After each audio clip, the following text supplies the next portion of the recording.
Hi, Vincent. Hello, Vincent.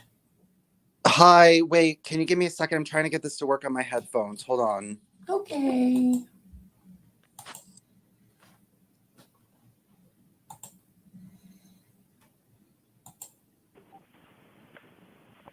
Hello? Hello. All right. Well, it's a little bit. Can you hear me well? I can hear you quite clearly, Oh, well, but you can't hear me? it sounds weird. Hold on one second. Hello? Yes. All right. I'm going to have to not use my headset. Um,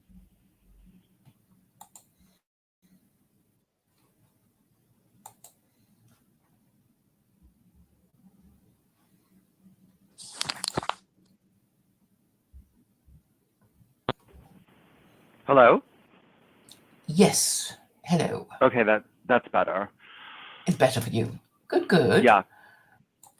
So, what's up and what have you been doing with yourself? Nothing. I just took a break for a few days. I was just having some stuff and um um a bunch of new articles came out about Noahide that I have to write on. Arthur Goldberg is really gets around.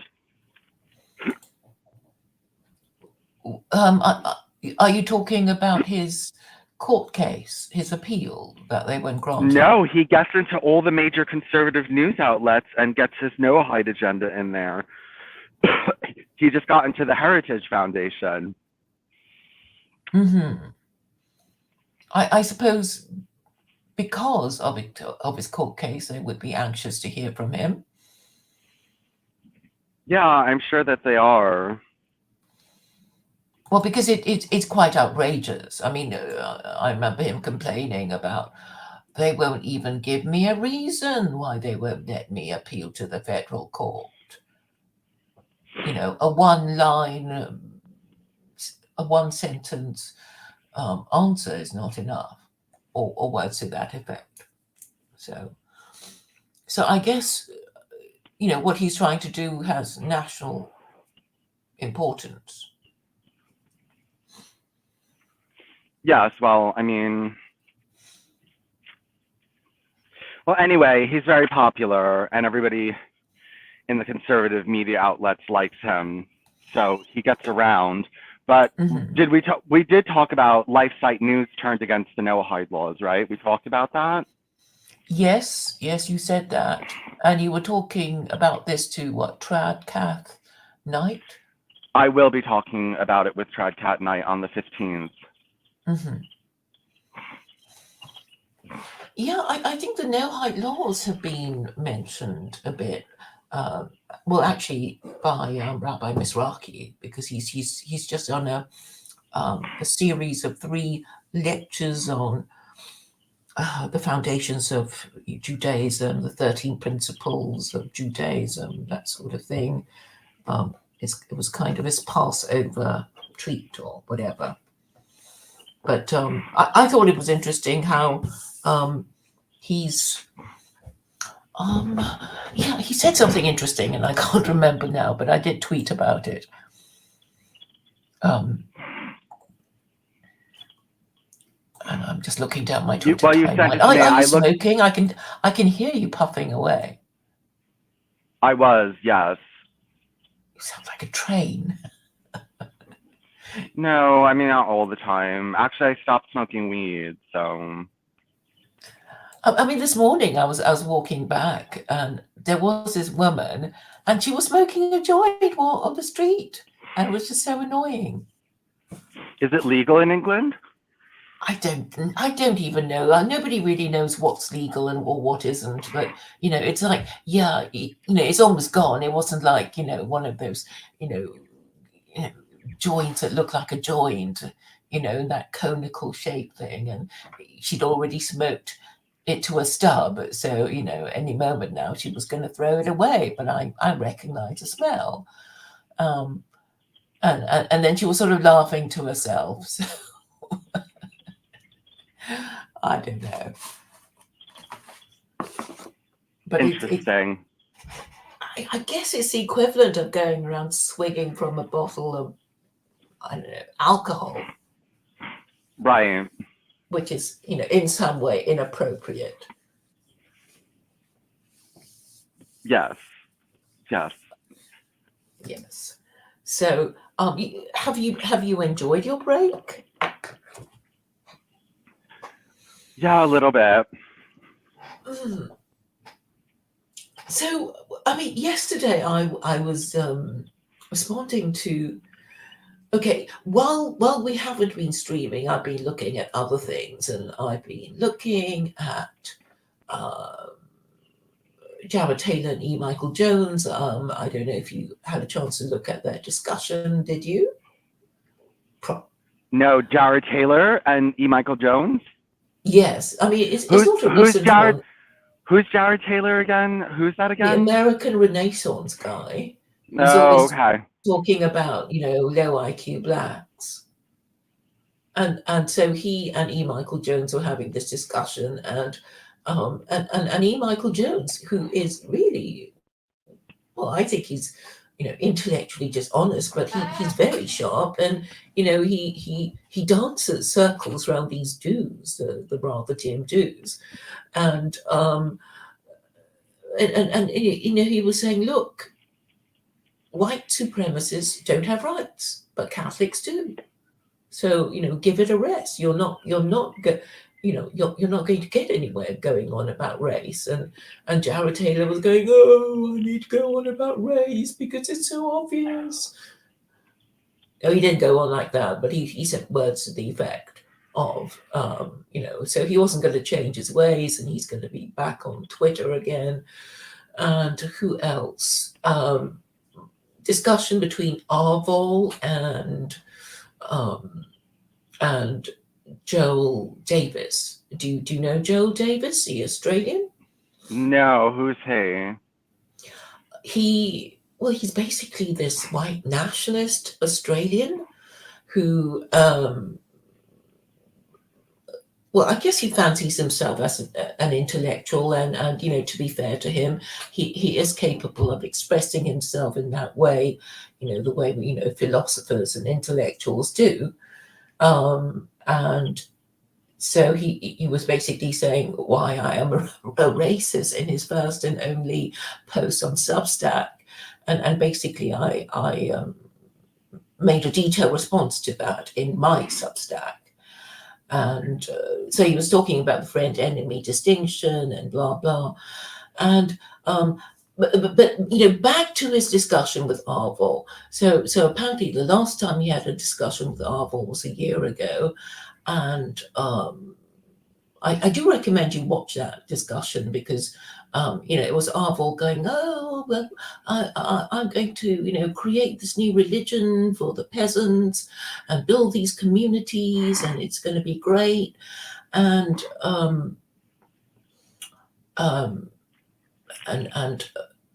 Joel Edwards was saying, look, it doesn't sound anything like Christianity, and then Joel Edwards basically said, I tried really hard to stay Catholic. I got myself confirmed, and I've just given up. I can't do it. It's just too absurd for words. So I'm no longer Catholic. I'm no longer Christian. But, I don't think you, Arvol, can just make up stuff about Christianity and get anybody to follow it, because what you've just said doesn't sound anything like Christianity, and nobody's going to accept it. And if you want to use Christianity, you will have to accept Christianity and the Trinity, warts and all, because nobody else is going to suddenly decide to go for your heretical version of Christianity.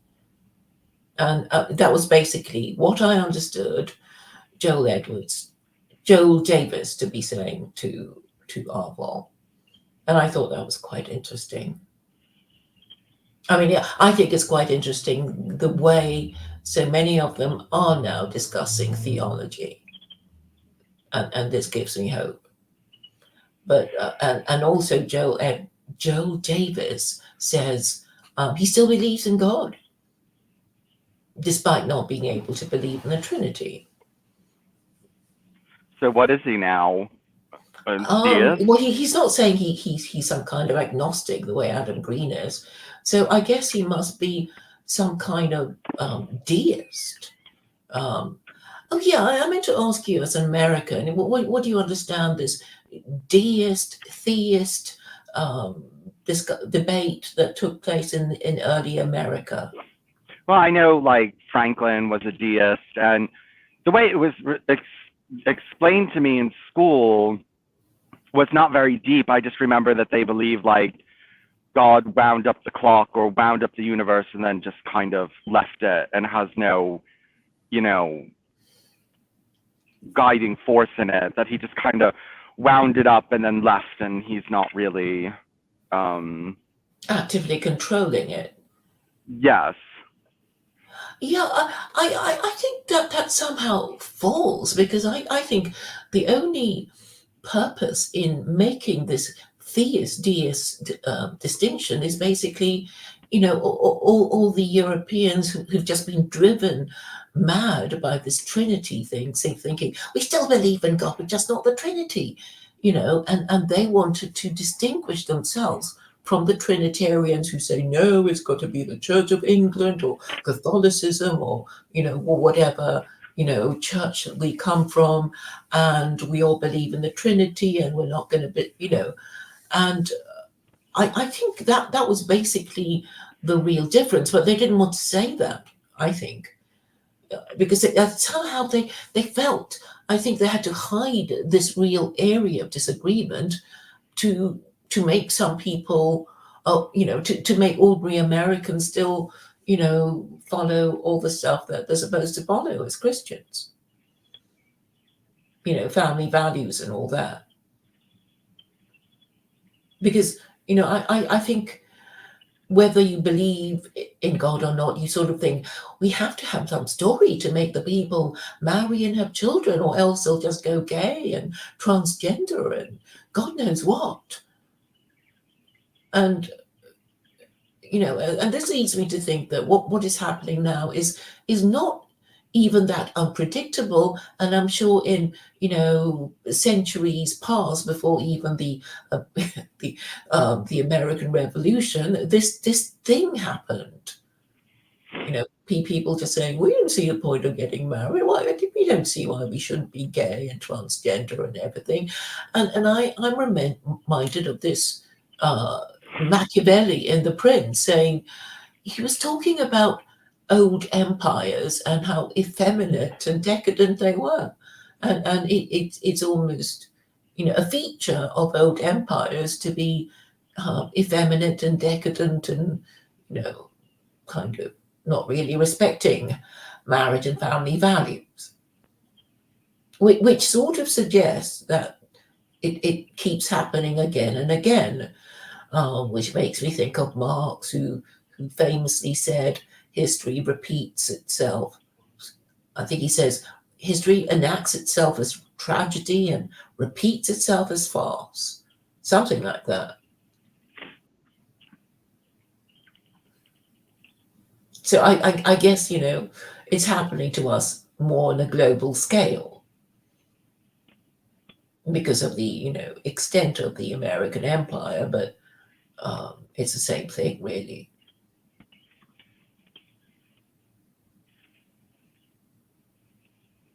Oh yes, and today or yesterday, I was talking about the difference between existentialism and nihilism. Did you ever take an interest in philosophy and these ideas? Not as much. I'm not so much, I don't know, like these philosophies. I mean, yes, I am interested in them, in that.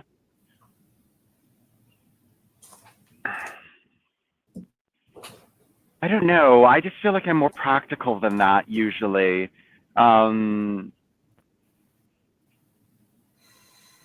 Yeah, I mean, I don't take it seriously, but I mean, it's sort of, like Heidegger and Nietzsche. and they're supposed to be existentialists, and somebody will say, oh no, they're not. And I thought, well, what the hell are they if they're not existentialists? And what the hell is existentialism? But sort of saying, oh well, I exist, I wonder what I should be doing with my life. And that's why Nietzsche was saying things like, God is dead, and we need to, find some reason for our existence, and we must make up our own rules. Or that's what I understood him to mean. Well, let's just look up the quick existentialism. Let's just look it up really quick. Existentialism. And also, I don't think you if you believed in God, you wouldn't be wondering, oh, what the hell should I do? Because it just, Muslims don't go, ooh, I believe in Allah, I just wonder what the hell I should be doing. And this is, or an Orthodox do. It's like, well, obviously we have to marry and have children, and that's enough to be getting on with. And try to be good, in our occupation, in our roles as parents, and blah blah, and that's enough to be getting on with. It's only the atheist who thinks, oh, what shall I do with my life? What could I be doing?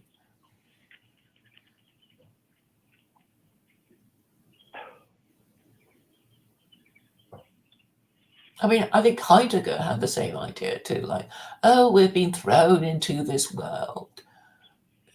What shall we do? And Heidegger was meant to be Catholic.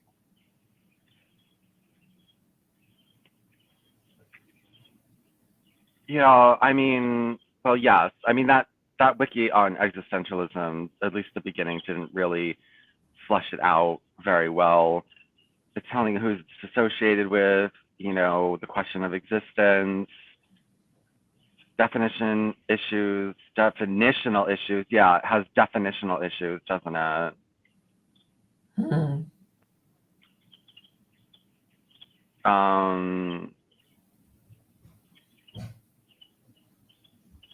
What all existentialists have in common is the fundamental doctrine that existence precedes essence.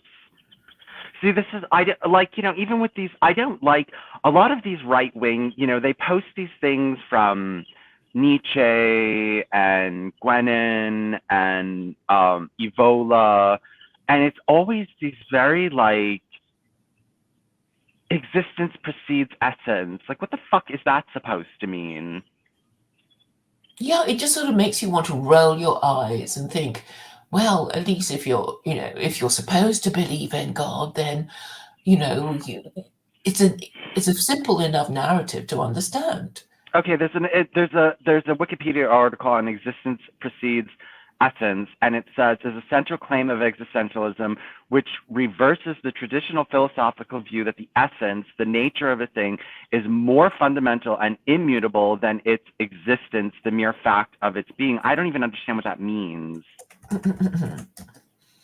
But I suppose if you looked up Nietzsche or Heidegger, you will have a better idea. The existentialist human beings, through their consciousness, create their own values and determine the meaning of their life because the human being does not possess any inherent identity or value. That identity or value must be created by the individual by opposing the acts that constitute them and make their existence more significant. So, okay, well, that at least makes a little bit of sense.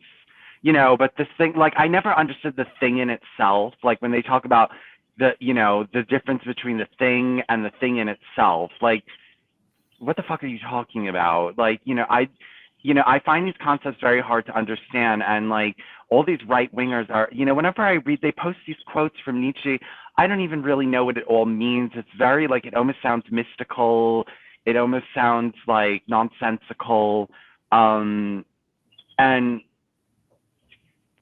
it sounds like just something it sounds very pretentious, pretentious philosophizing to me.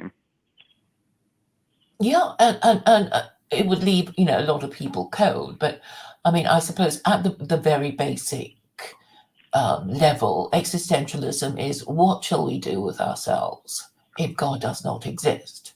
And I suppose that is a fair enough question to ask. But the fact that somebody asks this question means that they don't believe in God. It's this other thing that I'm also saying. And so we need to understand the positions of people who disagree with us, or people who we're talking to, because I was just having this discussion with somebody, and it's like, well, I don't get it from what you've been saying to me, what you really believe. So I kept asking, and then he said, I'm a Nietzschean. And I said, oh, what does this mean? And then I discovered that it means that you're a nihilist and a moral relativist. And then I sort of thought of you, Vincent, because it's like, is beyondism nihilism, or existentialism, or something else? I don't even know. Well, I do think it's moral relativism in that, well, it says we don't know what's the best way to live. So it's more based on testing. So every society creates their own values, and then you see how that society functions. Okay, so your value is to conduct a social experiment on your fellow humans, and I suppose a theist would say, well, we just have to obey the laws of God, and if we're lucky, we might be happy in our lives as parents and children, or parents, and blah blah. So I guess in a way, if you do believe in God, you're saved a lot of philosophizing about what the hell you should be doing, which is not to say that you won't ever wonder what the hell you're doing and whether you're doing it right, but it kind of stops you wasting so much time, I think. Well, it's just, well, like you said, I mean, if people can't find Christianity to be palatable, my thing about Islam or whatever is that I don't know what's outside space-time, and I don't know, how am I supposed to know a God outside of space-time and what he wants? How am I supposed to know that? He's already told you. I mean, in the scripture, it's like, I made you, you're my slave, obey my laws, and if you do it correctly, you get to heaven. What Yeah, but I don't necessarily, but I don't know. Like, I don't know that these are God's laws. I don't know that they came from Well, God. I mean, okay, at the most practical level, the people who believe in this sort of thing, they're still around. And then you can think, well, their religion has done something for them. It's kept them in existence, right? For Jews. And Christians, same thing. Muslims, same thing. And then, we're left with thinking, well, there are all these religions, which one should we choose? And I think that this is of particular significance to Americans who are sort of, having to come to terms with the fact that they don't trust their government, and maybe the problem is because their government is not accountable, because America doesn't have an official system of rules. And this allows Congress to make up the rules as they go along, and change the meaning of words and whatever, at the expense of the American people. And I guess for an American, I mean, okay, it's just so obvious to me, and no American even agrees with me. It's like, well, in a way, if you want to make your country something you worship, if you want to be this sort of American nationalist person, you have to go back to the sources of, the creation of America. You go back to the founding fathers, you go back to the founding documents, and then, and whatever, Washington said, and, his farewell speech, and, what he warned the Americans not to do, and which they just completely ignored.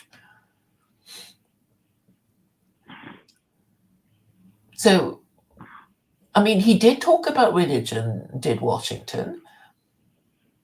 Did he? he said, "We must, with caution, indulge the supposition that morality can be maintained without religion." I'm sure I've quoted this a few times before. Washington said that. Yes, sir. Oh, please read his speech. This was in his farewell speech. He said this. Yes. Yeah, and then he said, don't form political parties. So it's like this is really quite important. But I talk to people like Carol. It's like, yeah, I prefer Jefferson. I never liked Washington. So what? It's like, well, he's a founding father. Maybe we should kind of listen to him a bit.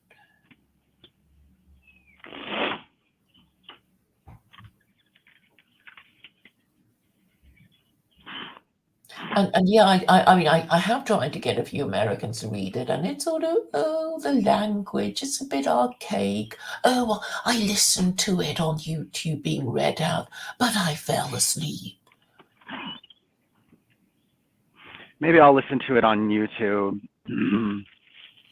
How long is it? think it's not that long, but a few people think it's very long. But I mean, I reckon I recommend you read it,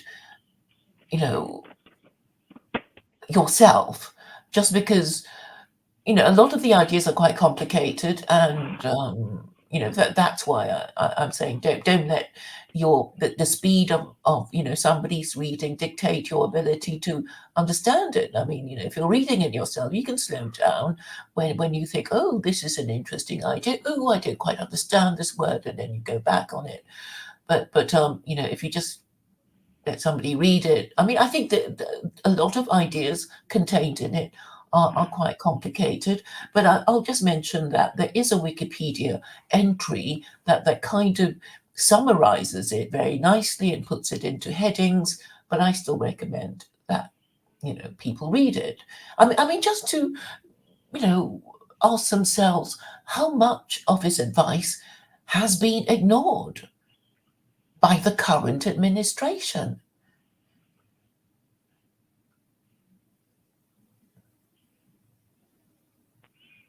Yeah. Oh, well, wait. What is happening? Is Israel entering Rafah or no? I don't even know. I don't even know what's happening. Okay, because so last thing I read is Biden is threatening to withhold military aid if they enter Rafah. Lord, we're not going to send you any more bombs for the moment. Excuse me, which means that they're thinking about it, right? They're thinking about entering Rafah. Well, I think they've been thinking of entering Rafah for quite a while. I mean, it's like, yeah, let's go and kill them. Yeah, they're using the excuses of the hostages, right? That's their excuse. That they don't even care about the hostages. It's like, yeah, let's just bomb the crap out of them and move them out.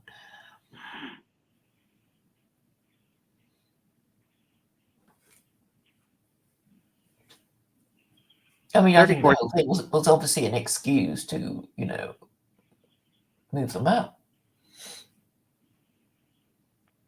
I mean, they've killed lots of journalists, and they're being very ruthless about, protesting students in Ivy League universities. Yeah, and I was just thinking, now, at what point will Vincent say, yes, Claire, we Americans are losing our First Amendment rights? Well, the thing is that I don't count it when it's on private property. I mean, nobody has the right to go on private property and do whatever the fuck they want. I mean, private property is private property. The only time that maybe, okay, so City College, they got thrown out of City College from what I heard. City College is owned by the city, by New York City, which means it's probably public ground. So I don't know what they were doing. One of the things that they did is they rose a Palestinian flag up the flag post, right? So is that a form of disorderly conduct? Maybe. It would depend on what they did. Were they disrupting? I know from what I read, they did like break a garbage can. Okay, like, and then everyone was like, oh well, that's nothing. Who cares if they broke a garbage can? Like. I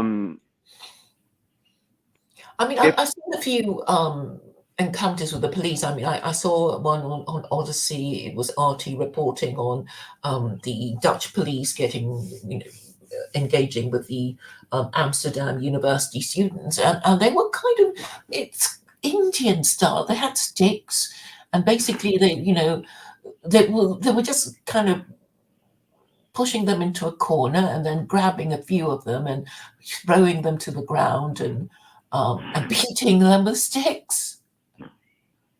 Beating them with sticks, the way Indians would do to their people. So, yeah, it's. I mean, they weren't. I think a lot of them were women as well. I mean, they didn't look dangerous or anything. Oh, yeah, I mean, they were wearing a few, Palestinian scarves, but they were not. One of the things I remembered, I actually posted in the Telegram group, was just holding her hand or his hand, I don't know, up to to avoid being hit by the policeman's stick. So they've been quite brutal. I mean, yeah, police brutality comes to mind. I mean, something has changed. Well, obviously, okay, I do come from from the Jehovah's Witness culture. They always taught that when you protested, which they rarely do, but I don't remember a Jehovah's Witness protest in my lifetime, but there have been.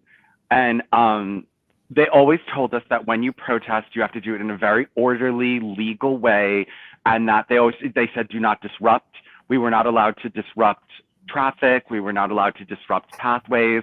We were not allowed to, chant any kind of threatening anything. And they always said that when you protest, do it in a very, very legal, orderly, undisruptive fashion. Mm-hmm. So, I come from that culture where, where, okay, nobody would ever break up a Jehovah's Witness protest because it would be too orderly. It would be, the Jehovah's Witnesses, if they were to protest, they would have said, can we have this spot? Can you cordon it off? Can you, and we'll stand there with our signs and we'll let people see our signs and we'll pass out our literature and all that kind of stuff. And, but they're not really doing that. They're setting up encampments. They're setting up tents on campus, I don't know if you saw what happened in Colombia, but they invaded the building and broke windows, and that kind of stuff is just not going to get you anywhere. Yeah, I suppose they didn't want a 1968 student sit-in situation. So I can take that into account. But obviously when I see these protests, they're not. Raising a flag up on a flag post is not appropriate. These things are not appropriate. And it's just not appropriate at all. And so, people kind of, I don't know. I don't think the way they're protesting is the right way to go about it. Yeah, I mean, but I've seen, people who are supposed to be professors slammed to the ground and they weren't even doing anything. So, I mean, I hear, two different kinds of stories from each side, but obviously the police are being, more aggressive than they were before. Maybe. Well, I mean, at first they weren't even going in there and arresting them, and now they're, arresting them. There's been over 1,000 arrests in America of students. That's a lot of students to be arrested. Yes, and I suppose the idea is also to make the parents say, please stop doing it. I paid good money for your college fees. I want you to do your exams and pass them. Forget this, please, my son or daughter, something like that. More I mean, than this is two exam time, right? This is May. more than 2,000 people have been arrested on campus protests. 2,000. I didn't know it was that high. Hmm. Yeah, that's a lot. 2,000 arrests. Wow, 2,000 arrests is a lot of arrests. And I guess it's going to look bad on there. They're saying, well, expel them, so that they're going to be college dropouts if they don't do their exams, or I don't know. Mm-hmm. Oh well, it's just I don't know. Sometimes I just, I feel as though the way I was raised was very isolating because it just made me so different from everybody, and it made me think about things so differently, and go about my way so differently. Though I've messed up before. I know I've messed up before in my protest abilities and the way I did things. But then again, I was on my own and I didn't have a group with me to kind of moderate me. You know what I mean? Like, it's like if you're a Jehovah's Witness, you have other Jehovah's Witnesses around you to, like, calm down, don't get so, hyped up and things like that. And, but obviously, they don't protest much at all. The only time that they ever protest is like, I don't know. I mean, they might, in Azerbaijan, where it's illegal and you get thrown in jail for being a Jehovah's Witness, at least you used to. Let's see if it's still illegal in Azerbaijan. They might protest that, I mean, something like that. Jehovah's Witnesses. Are you saying you yourself went too far in your protests? Yes, a little bit. I got a little bit. Did you get arrested? No, I never got arrested. UN Human Rights Committee sides with Jehovah's Witnesses in Azerbaijan. Yes. So it's still illegal in Azerbaijan to be a Jehovah's Witness. So they might protest something like that.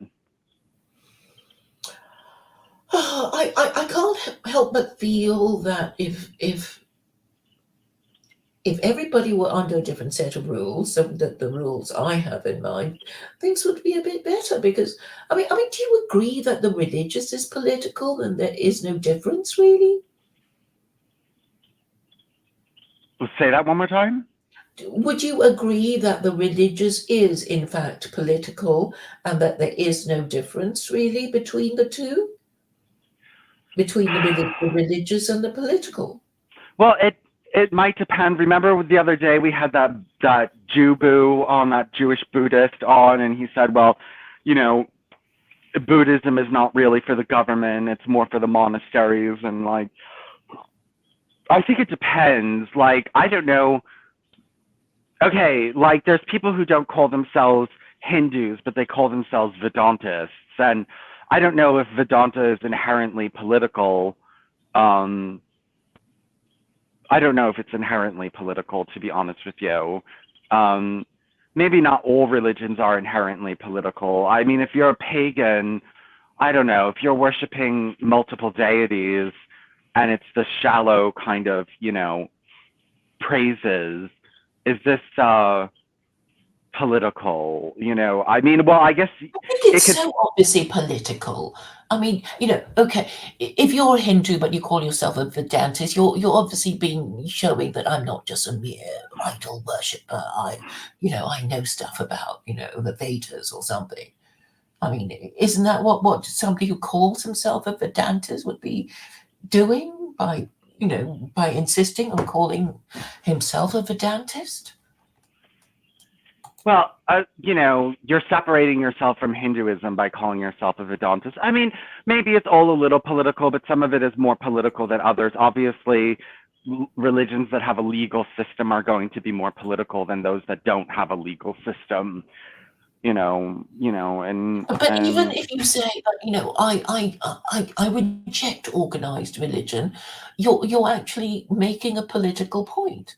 Like saying I hate the Abrahamic God, possibly because it's Jewish, but I mean there would be a reason for so doing. Maybe you just want to show how much you hate the whole system by just rejecting the centuries, millennia long um, religious tradition of your civilization. I mean, maybe people don't even know. It's like, oh, I like the sound of that group or whatever. But I think it is about identity. It's sort of I don't. I just want to join the people.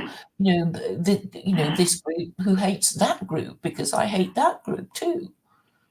you know, and then I'll feel comfortable, being together with these people who hate the same group that I do. I mean, okay, I guess it's a bit crude, but maybe subconsciously that's how they think.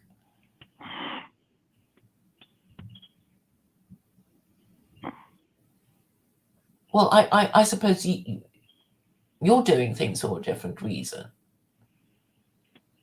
Well, I mean, I do things.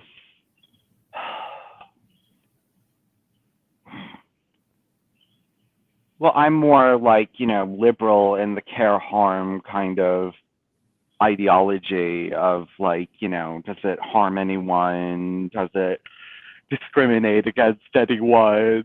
That kind of thing. But But just because you don't see any harm doesn't mean there is no harm. I suppose you would be talking about, matters of sexual morality, and I mean, you are quite right. I mean, if somebody has sex with somebody not their spouse, the sky isn't going to fall in. But this is a sort of gradual thing, right?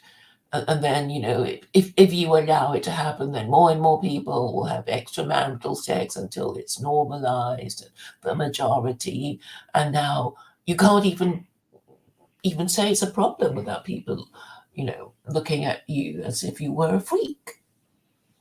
And then I think when people realize this, they'll think, well, I'm not going to be saying this thing that's so against the majority, so I'll blame the Jews instead. Because you will be able to find lots of people. Oh, this anti-Semitism awareness bill thing. In a way, I think it's sort of quite funny. I guess the Jews got tired of being called synagogue of Satan. hmm But I don't know the details of that bill.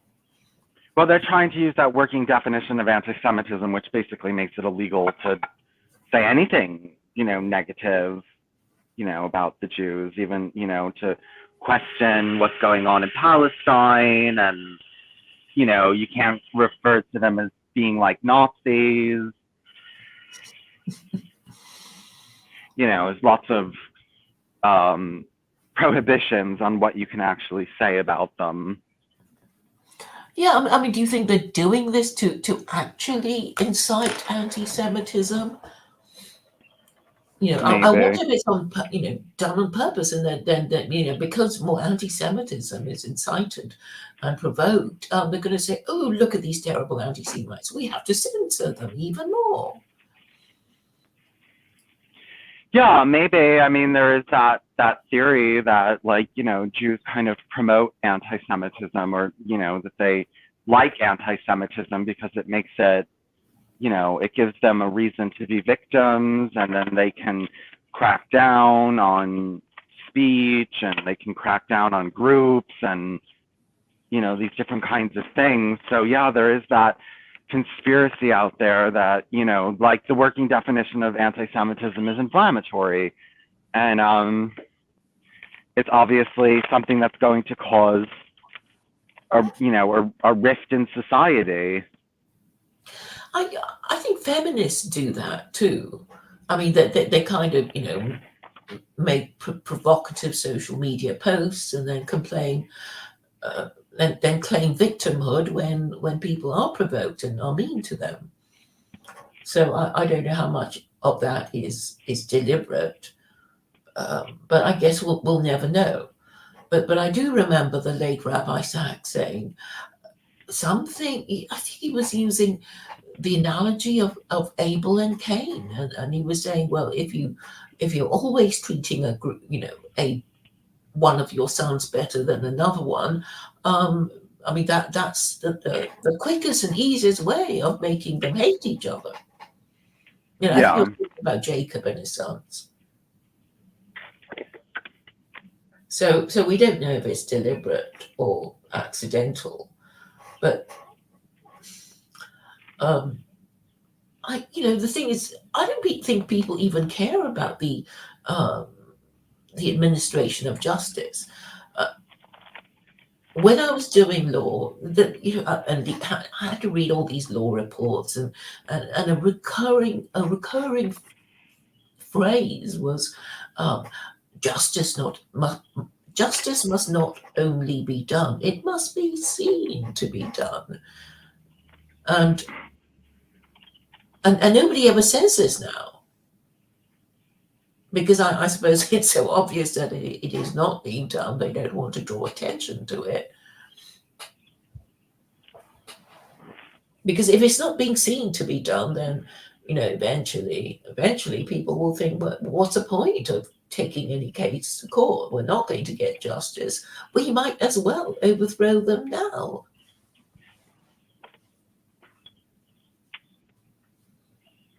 Well, to be honest, I don't know if America has the strength to overthrow anyone anymore. We're too divided, and everyone's fat, everyone's dumb, everyone is comfortable, everyone, they have their job, they have their work, because revolution would mean, hunger, because like if you're a revolutionary, obviously, like to what level? I mean, in order for there to be a revolution, there would have to be some form of militia violence. There would need to be some kind of overthrow of the state.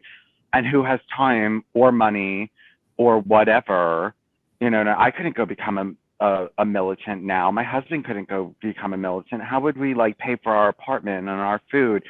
And nobody who's lived in a nice warm house their whole life is going to go, like George Washington and the rest of them. Where was that, Valley Forge? Where was it where they all froze to death? I forget. There was some horrible story where the colonists who were fighting against England, they were freezing to death. You know what I mean? In the wilderness, Mhm. and nobody's going to go do that these days. Nobody's going to go freeze in the wilderness. Well, I think people in those days, whether they really did or didn't, you could shame them by saying they had no principles and that they didn't follow the rules or whatever. And and I think, because they were supposed to take their religion seriously, even the people who didn't believe would pretend to, you know, do all the things they were supposed to.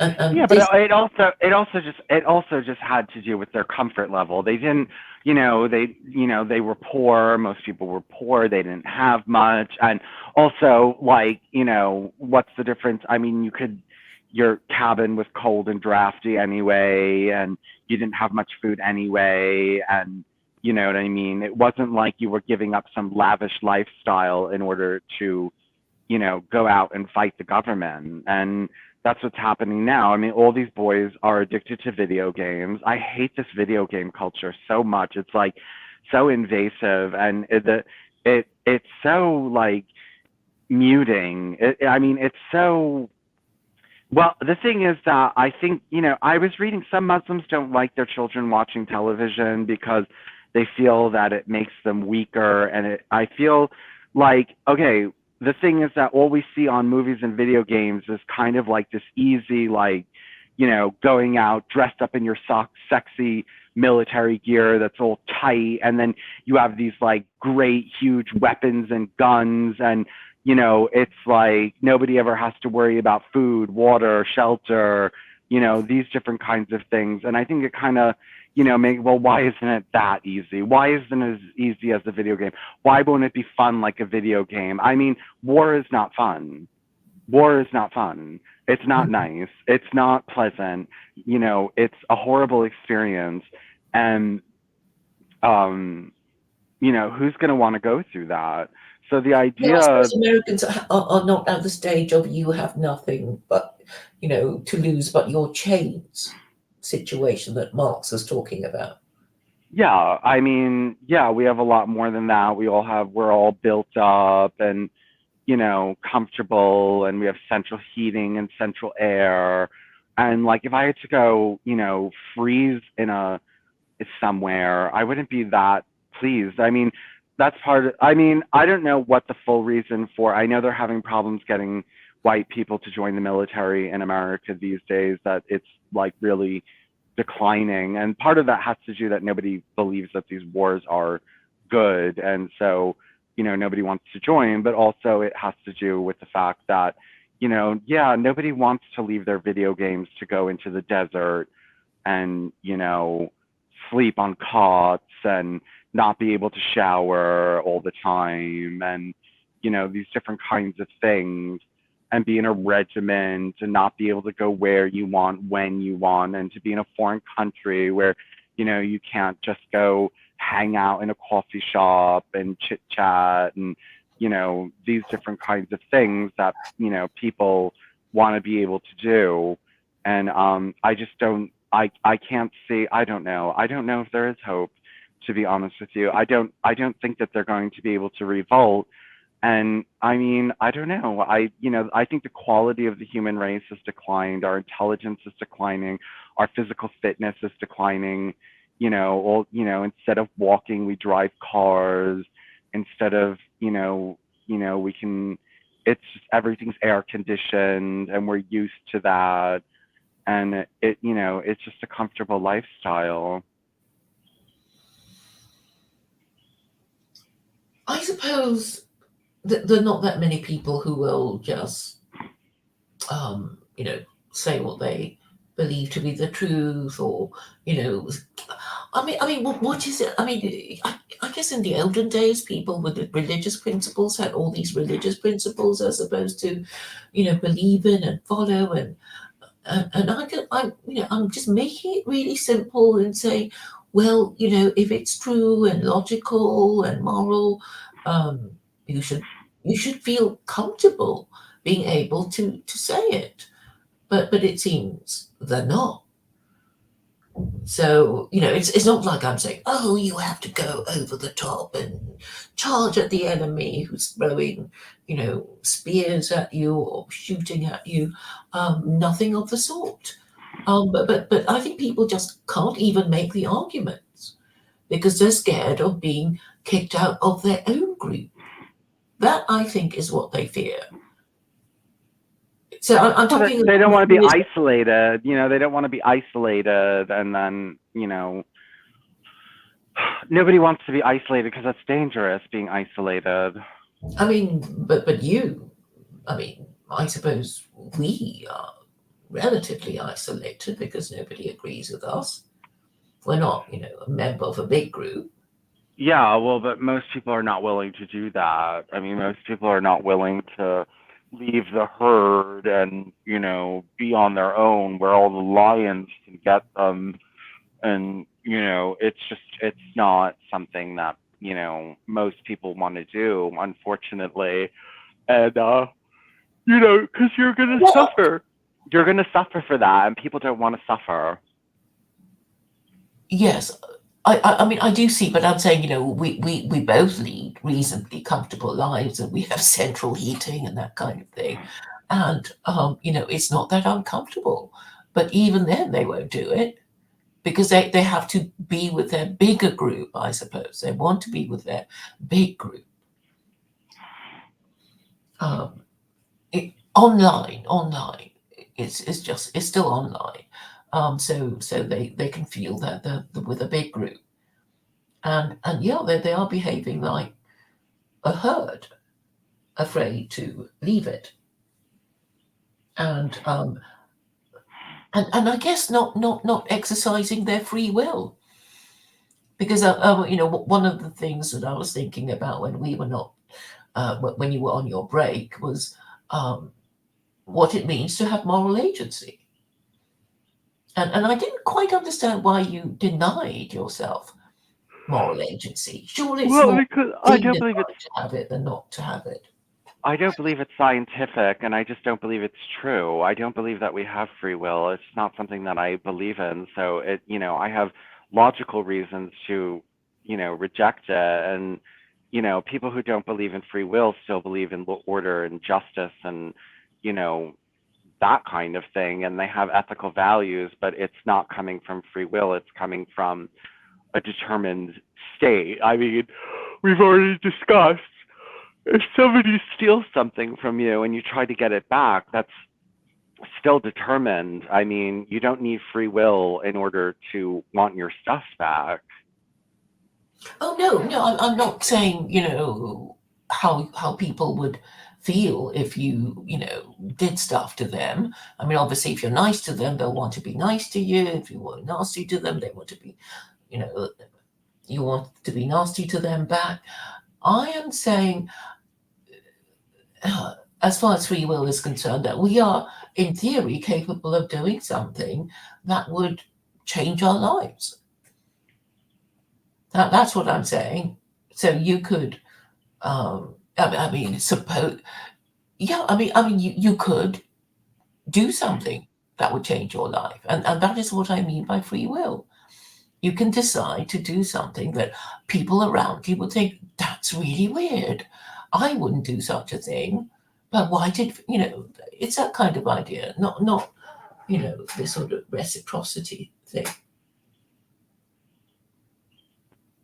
I mean, it's okay.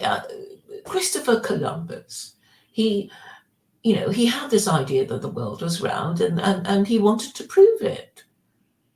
And eventually, he got the funding to you know set sail for India, I think. No, was it? Oh, I can't remember. Anyway, he had to keep asking for funding from the Queen Isabella. So I guess that changed his life, and that changed the lives of a lot of people. So this is what I mean. So I guess I'm talking about extraordinary people who do extraordinary things, and I'm saying, isn't that an expression of free will? No, I don't know. From where? Where's the free will coming from? Where is the? It can't be randomness. It can't, because randomness does not equal free will. If something is happening randomly, then that's not free will. It has to be. It would have to be that you have something inside your brain that directs your brain chemistry rather than your brain chemistry directing you. Yeah. So my example of Christopher Columbus, I guess he wanted to um, prove that the world was round, and he did do it. Does that mean he? Surely that means he has free will. Wouldn't that No, I mean he don't has think free so. will? No, he was So what? determined to do it. Yeah. So he did something extraordinary, and doesn't that mean he has free will? No, I don't think so, Claire. I don't see how. I don't see how he has free will. I don't see how he overcame his, brain chemistry and directed it rather than the chemicals, falling where they're supposed to fall due to, you know, due to you know, physicality and the laws of physics. I just don't see what's that got to do with physicality and the law of physics. I mean, Because your brain chemistry is under the laws of physics. It's not under your will. well, I mean, people have ideas and they think it through and then they decide on a course of action. Isn't that free will? No, I mean, I it's just don't see how that's not free will. Because, I mean, obviously, not a lot of people actually do it. I mean, they might think, "Ooh, is the world flat? Is it round?" But I'm not going to be the one to, risk my life and my fortune trying to, prove it one way or the other. So I'm saying you have to be pretty determined to want to do something like that. yeah, determined, destined, but not free will. So you're saying if you're destined to do something, you don't have free will? No, if you're destined to do it, then no, you don't have free will. So what would have to happen for you to believe that free will exists? I don't know. I can't think of a situation where I would actually believe that. Can you give me 1 second?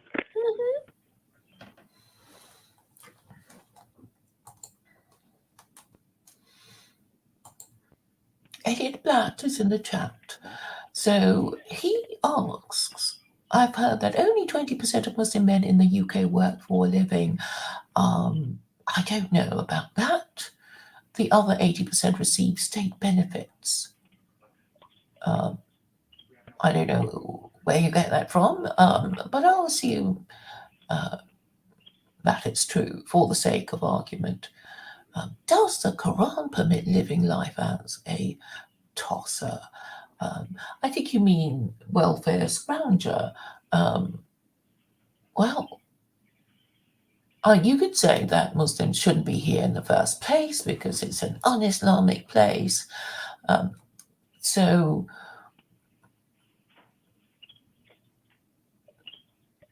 But if you don't like them coming to your country, then you should have the free will to not allow them to come into your country. And the fact that you can't stop them says something about you.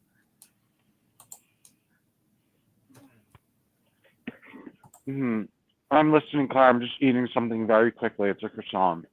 Okay. Well, I mean, the reaction is destined. It's programmed. The reaction against a foreign invasion is programmed within us. Yeah, but we're talking about, okay, my point really is that we have moral agency, or we are at least in theory capable of coming to conclusions based on undisputed fact, based on sound arguments, based on moral principles, and we can carry it through, and we could even succeed. And to make a decision on the basis of moral reasoning is a sign of moral agency. Moral agency is evidence of free will, and that, I say, is my argument for the existence of free will. I'm not saying everybody has it. I mean, a lot of people are just following the herd, and the best way for me to reconcile this idea of everybody in theory having free will is that, yes, they do in theory have free will, but they might not use it ever in their entire lives. And I'm saying the exemplar of showing that you have free will is to take a decision that would change your life that you didn't actually have to make. It's not like, oh, somebody's attacking you. Obviously you attack them back and you might even kill them. I'm talking about reasoned action that people would think, or people of your herd would regard as, well, out of character.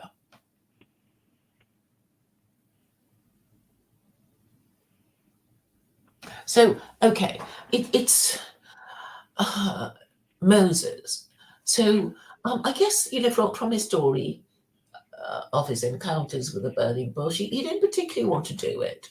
He, he didn't want to lead his people. He said, "Well, I stammer. I don't really want to." And God said, "Oh, go on," and he did. So I suppose you could say, did Moses have free will? And I guess a Jew would say, yes, he had free will. He was persuaded by arguments made by made by God, and he obeyed. But for every law, we have the option of disobeying it. So all the religious texts assumes that everybody has free will, but not everybody will use it. I think. I mean that's the best way of What you would have to use it all the time. I mean, you would have to use your free will to pick up a cup, to do every little itty bitty little tiny thing. No, we're not talking about drinking when we're thirsty. We're talking about making big life decisions. Yeah, but free will, either you have total free will or you have no free will. There's no well, sometimes I have free will. There's no such thing as sometimes. No, okay. I'm saying we all have free will, but we don't use it, or some of us never use it. Well, that doesn't make sense. So when they're not using it, they're under destined, programming. Well, I'm just saying they're just going with the flow and not thinking much about anything. It's Yeah, but it's they're habit. they're using their free will to go with the flow. Then, they're using their free will to go with the flow. Yeah, which means that they have no moral agency. It's like, well, everyone around me is doing this thing, so I had no choice but to do it.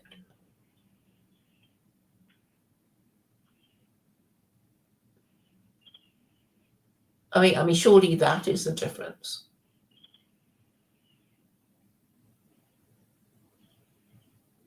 So I guess the contemplative.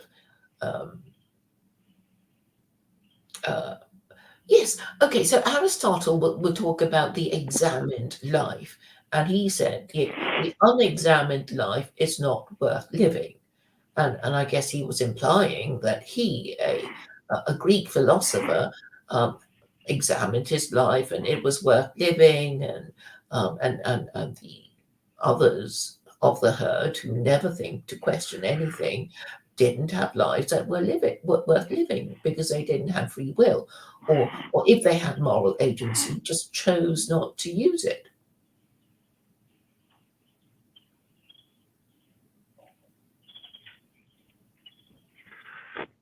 So I think really these things. I mean, there is this expression, isn't it? Isn't there? These things are said to try us. So obviously, we don't think of doing anything. I guess we eat, we sleep, and it's force of habit. We go shopping. We have certain things that we do every weekend, or whatever, and we don't think too much about it. But when we are talking about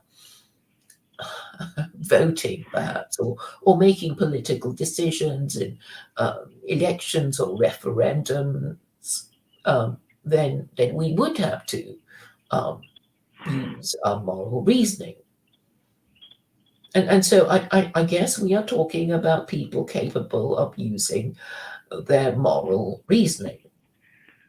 Yes, well, but everyone would have free will in every instance or have no free will in every instance. I mean, there's no, you can't say that somebody who's decided to follow the herd doesn't have free will. we're just assuming that there are weak people who just go with the flow, and it would never occur to them to question things until it hurts, maybe, and then they might question it, but still go with the flow. So I guess we're talking about whether somebody is strong-willed or weak-willed.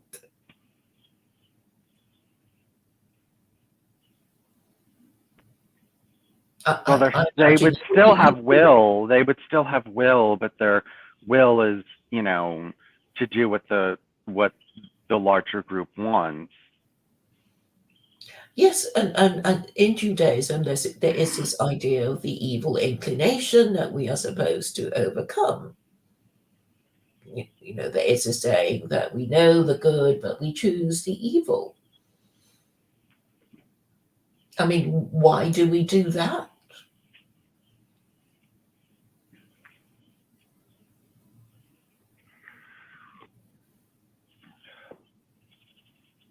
I think it's to do with short-term versus long-term thinking.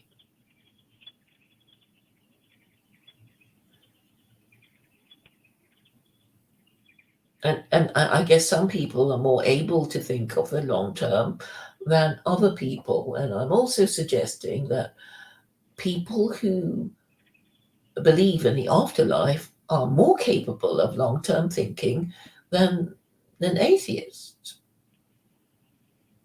Uh-huh.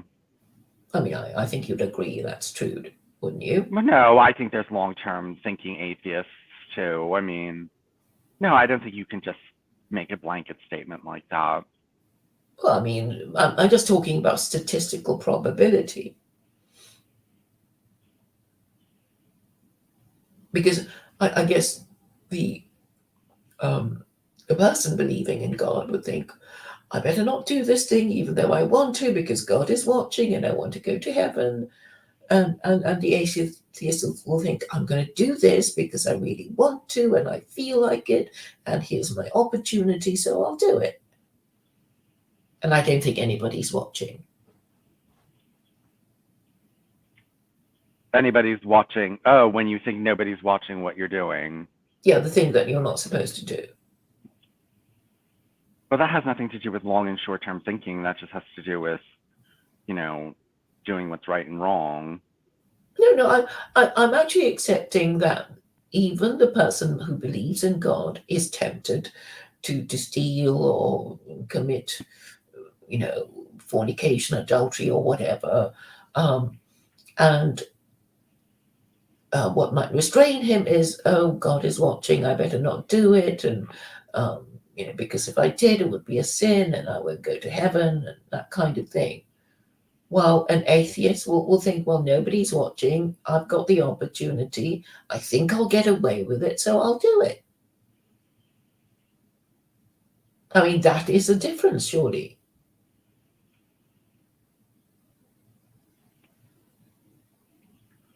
Well, there's plenty of atheists that don't break the law. So, and then there would also, but what about punishment? I mean, there's also the fear of punishment, earthly punishment. Well, yeah. So I mean, the atheist would I guess, take calculated risk. Like, am I likely to be caught? If not, I'll do it. If yes, I won't do it. But I mean, you do see how these beliefs implanted in our minds would affect our behavior.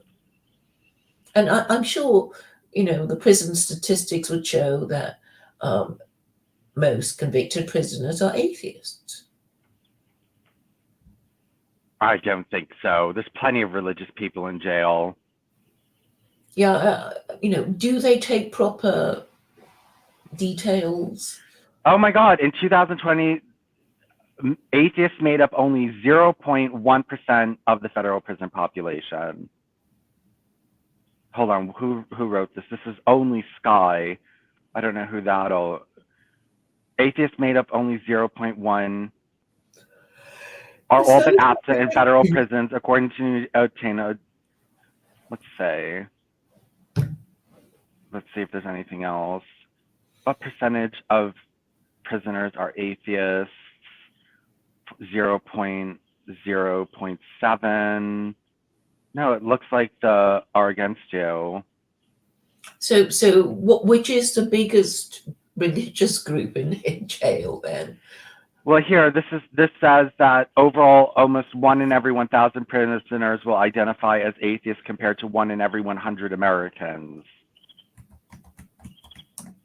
Well, I don't even know, who gets to call themselves what, because a lot of people call themselves Christian, and it's sort of, are you really? And then they, I don't think anyone who wants to call themselves Christian has the right to call themselves Christian unless they're confirmed.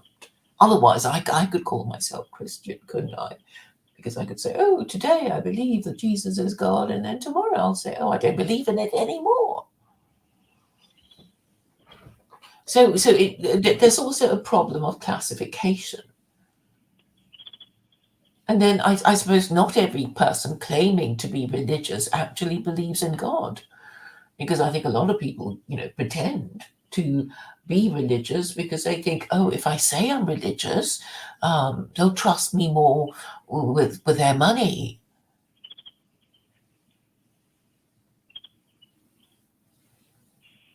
So many lies. There's a Rational Wiki on atheism in prison.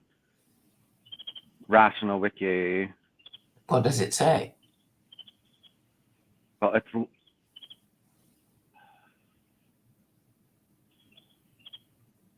it doesn't say. Well, I already read the statistics.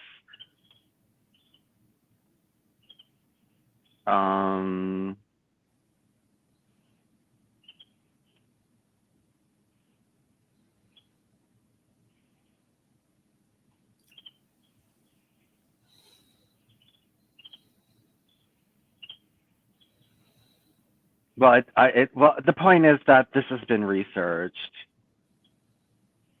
Friendly atheist. So do we know what religious group is the biggest in the American prison population? It would have to be Christian, because we're most. What religious group is in prison the most per capita? Pew study found that the majority of U.S. inmates are Protestant Christians. That's from Wikipedia. Protestant Christians. Well, yeah, because most people in America are Protestant Christians, but I don't know if that's per capita or not. Or whether these people are actually confirmed Protestant Christians. I mean, a lot of people say, oh, I was baptized, and I thought, you didn't have a choice about being baptized. Your parents just presented you to be baptized. You didn't have a say in it, and you can't just sort of say, oh, just because I was baptized, I'm Christian. Because, I mean, what is the point of the confirmation ceremony? But then I thought of the kind of all-in-one ceremony that is called chrismation for the Orthodox Christian, and it's an all-in-one dunk of the baby, and I think the Russian Orthodox Church said, we're going to call them, an Orthodox baby, and we don't want them, asking questions or having to do confirmation classes before, for the second stage of this thing, because they might object or something. So I think it's for these reasons that people have slightly different ways of doing it. But then I don't think the average Russian is Christian either. I mean, Orthodox Christianity is popular in America and Europe amongst the far right because I mean they've lost faith in the Anglican Church, and they've also lost faith in the Catholic Church, And so they think, oh, Putin's Christianity must be, better than their kind of Christianity. But which is not to say that, the Russians really believe in it either. They're just sort of lurching from one religion to another in the hope of finding themselves. And I guess what I'm trying to say is, like, okay, let's just pretend we've all lost our identities and we don't know who the hell we are and we just don't know how to find it. And I'm saying, well, the least you can do as an orphan is to be an orphan who is honest and logical and hopefully has a few principles. I mean, that's all we can hope for.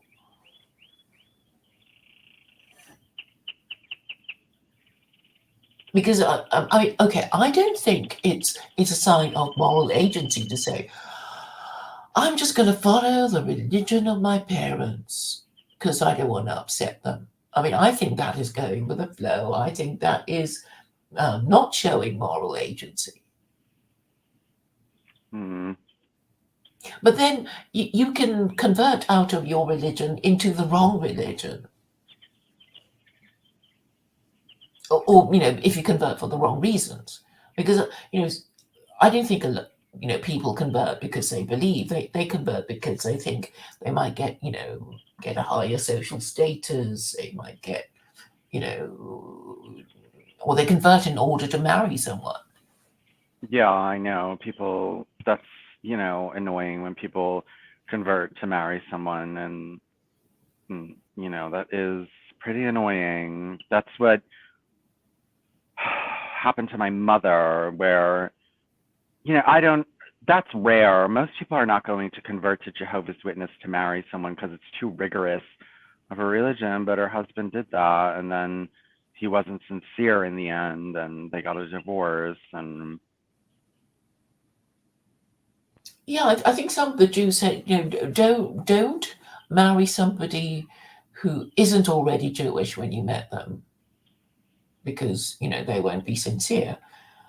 But I guess that there's no hard and fast rule about it. But yeah, I think changing your religion in a way is a kind of is showing your moral agency, because it is a big deal, as we all know, because it's like, oh, I'm leaving my old group that my family and friends belong to, and they're going to hate me, but I want to do it because it's the truth. That sort of thinking. I suppose coming out as gay is a form of moral agency, arguably. well, yeah, because I mean, it's not easy to come out as gay. So When did you come out? around, not to my parents, but around 16. And when did your parents discover that you were gay? Well, they always knew. They always knew. So it wasn't like a big surprise. But Mm-hmm. Well, I like to think that political activists have moral agency, but then you think, maybe they don't. Maybe they just do what they do because it's like they hate Jews and therefore they kind of just follow their feelings and just follow. Obviously, if you don't like Jews, then you're gonna find other anti-Semites to commune with and whatever. I mean, there is no hard and fast rule. But I suppose it doesn't really matter. I'm just sort of, trying to work out the psychology of people who, do these things. Because, I mean, there's just so many layers of deception. They sort of pretend, oh, I don't really hate them, but, and then they pretend to give you these arguments. And then you think, oh, this is the sort of usual thing that, well, that I guess I would call them tropes. The things that anti-Semites would trot out. hold on one second. My birds are fighting. Mm-hmm. I have to break it up. They haven't been fighting. Are you They haven't spraying been. them? No, I'm clapping at them. Hmm. It's the two. I have two canaries that fight sometimes, so they haven't been fighting lately. They've been very good with each other lately. Hmm. Yes, you can hear them singing. It's quite soothing. Yes, they're they're my sweethearts. They're my little sweethearts usually. Sometimes they fight, but they are my sweethearts. My babies are all grown up. I had two babies. We had two babies born night and day. Oh, you call them night and day. Haha. Yeah, one is lighter, one is darker. Hmm. Night is pretty much all dark, and he has a little moon on his head. It looks like he's, a dark bird with a little moon on his head, a little round moon. Can we see? Yeah, Cool. hold on.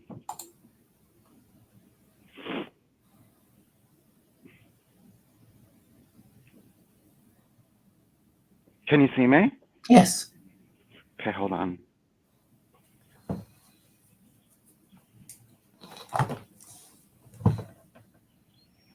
Okay, let's see.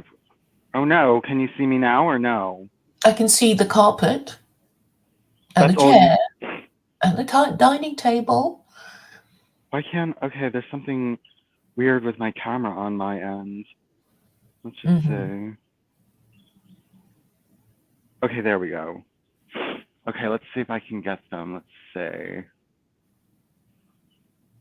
Let's see if I can get them. Okay, there's Night. Hold on, let's see if he flies. Get scared. There's Night right there in the middle. You see him? He's dark. Mm-hmm. Oh, it's starting to. Let's see if I can get it. There he Yes, is. slightly out of focus. There he is. He's right there in the middle. Mm-hmm. You see him? Yes. He looks a bit grey from. Where'd he go? Oh no, where'd he go? Oh, there he is. He's down there now.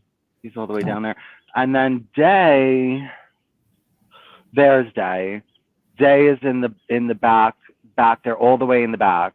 Mm-hmm. With a few I know patches. Yeah. he's all the way in the back. Okay. The nests Yeah, are so cute. yeah, they have their little nests that they go into. And here are my canaries that sometimes fight. Mm-hmm. They're quite big, aren't they? Yeah, the canaries are a little bit bigger. Mm. But these are my babies. Mm-hmm.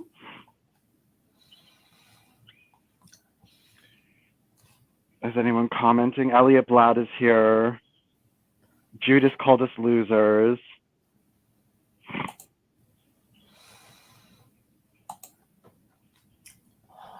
I don't know why he He's called not us losers. exactly in the company of winners. Who? Judas. I mean, who does he think are winners? I don't even know.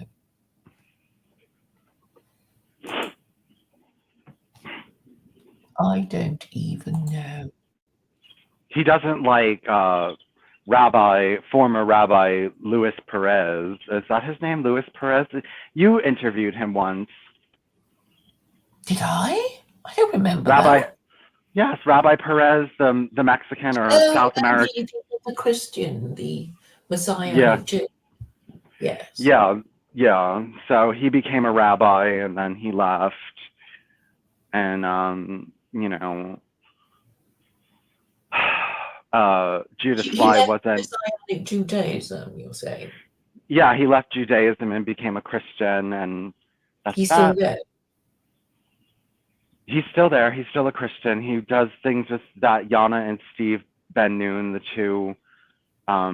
They're both Jewish. She's partially Jewish. He's Jewish, and they're both converts to Christianity, and they spend a lot of time focusing on Judaism and all this other kind of stuff. And I've kind of cut ties with them.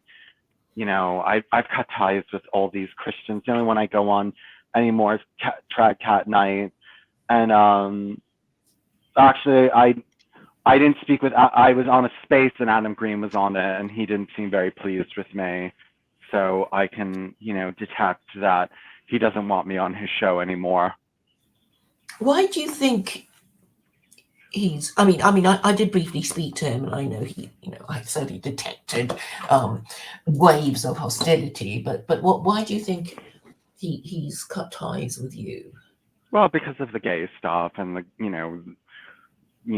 all the gay stuff that I'm involved in the gay politics. And I know he's not fond of homosexuals because he uses the FAG word. I've seen it. I've seen screenshots of him using that word. So, obviously we're not his favorite people. And he was like, well, are your children going to be, raising the rainbow flag as well? And all this other kind of stuff. And people are starting to associate gays with the Noah Hyde laws, which is stupid because of the rainbow. This is like stupid. This is so stupid. Well, I mean, the Noah Hyde laws, in a way, has to be discredited because, A, they offend against the First Amendment, and B, Sharia is obviously better than Noah Hyde laws. That they're rabbinically guided no-heightism. Well, the thing is that, I just don't believe that God gave up on the Jews because it makes no sense to give them a law to know that they're going to break it anyway, just knowing full well that you're going to send Islam in the future. It doesn't make much sense. It makes complete sense. Rules are made to be broken. Why not just send Islam? Because Why not just? They wouldn't appreciate it. Because the whole idea was, you give it to the Jews, and the Jews sort of do so well, and everybody, looks at the Jews with envy and hatred, and then God reveals the one for Gentiles, and it's like, well, the Jews would have. Okay, maybe I should pretend that I'm thinking like God, but it would be, well, isn't it obvious what the Jews should be doing if they're finding the Torah so hard? They should go for the Judaism light of Islam. Obviously, if they were thinking properly, but no, they're completely overwhelmed by their, feelings of superiority and thinking they can get away with not really following the Torah, and getting themselves into trouble. And now they're in deep trouble because actually half of their number are secular Jews, meaning half of them are heretics. So yeah, I was thinking about that. Like Andy Cohen on Bravo, homosexual, heretic. I don't even know if I count these people as Jews. You know what I mean? Because Judaism's not a race. It's not a race. And actually, I was just reviewing. There's the Khazarian theory, and all these different kinds of theories that they don't actually. I think you should listen to Rabbi Mizrahi. He's good because he's ultra orthodox, so he just goes back to the fundamentals, and he doesn't beat about the bush and say, oh, not really, it doesn't mean this, it's easier than and he just says it means this, and you go to hell, and we get punished more because of who we are, and he was talking about the Noahide laws, and he's done a series of 3 lectures on the 13 principles, and the 13 principles are kind of what's the word, totemic of Jewish identity. So if you understand, and he was saying you're not allowed to convert to Judaism if you disagree with even one of them, and a lot of rabbis have not been that strict, and then they find that the Gentile who converted can't take it, because that none of them are negotiable. And I thought he explained them quite well, and he does talk about the Noahide laws in his third, in part 3 of it. So anyway, I did post it for you in case you're interested. Yeah, I fast forwarded to the point where he talks about the Noahide laws. It was brief, but that yes, as I said, the Gentiles are responsible for implementing them upon themselves. Yeah, because he said, well, we can't go around the world, making them do it. They've got to do it themselves. So I thought you'd be happy to hear that. But anyway, I mean, to the extent that they are Noahide, I mean, I think they would be sort of more Islamic, really. And I think Jews are sort of, well, they don't want to lose their numbers, and therefore they won't praise Islam, or say it's the religion closest to um, the no-hide laws. But this is obviously what they have to do, and then they have to say Christianity is not, and blah blah. So yeah. I met this the Messiah on Twitter. You did speak to him briefly, didn't you?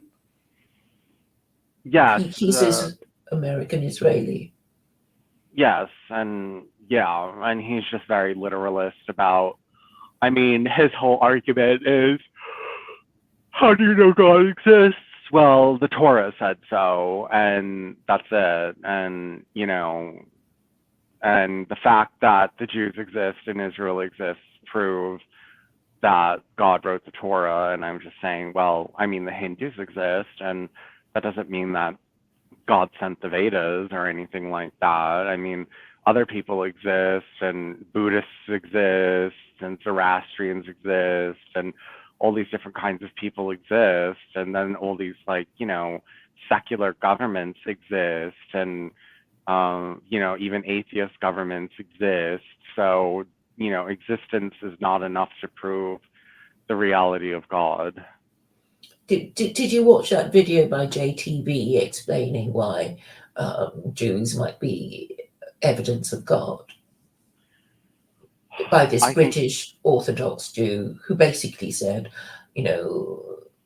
by all accounts, we should have been extinct by now because, the Gentiles kept wanting to genocide us, and we were, so such lowly people. We were, fleeing slaves.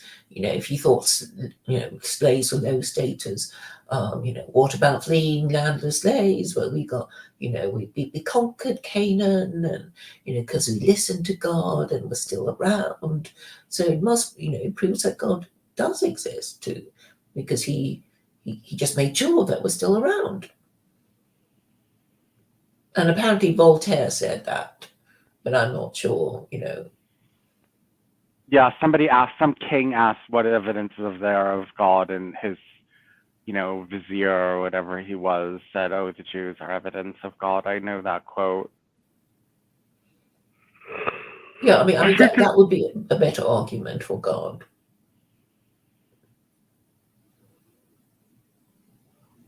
Because they're the smallest group, and they're still around, and they are the hardest religion, the most restricted religion. Yeah, I mean, maybe besides Jehovah's Witnesses, but yeah, I mean, it is very restrictive and, very harsh, and harsh punishments and all this other kind of stuff. So it is restrictive.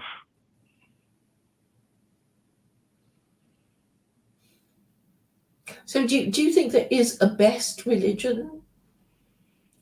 And I don't if so, know. do you have a consumer's guide to the best religion? No, I don't. I don't know what the best religion is. But I mean, at this point, if I were okay, so if I were choosing between Noahidism, Christianity, and Islam, I would go to Noahidism because, it's like, well, God, the Jews were sent to, be a light unto the nations. What is that light? They created the Noahide laws for the Gentiles, and they brought that in before Islam. And obviously, prior to the advent of Islam, the arrival of Islam, Judaism was still, we're still God's chosen people. I mean, where else were you supposed to go? Christianity? I mean, in between the destruction of the Second Temple and Islam, what was God's revelation? What was God's religion? Who were his favorite people? Well, there was no indication that it had left the Jews, and they wrote the Noahide laws, and they were there before Islam. And so, I'm not going to believe that God directed or whatever the Jews to create the Noahide laws just in order to give up on that.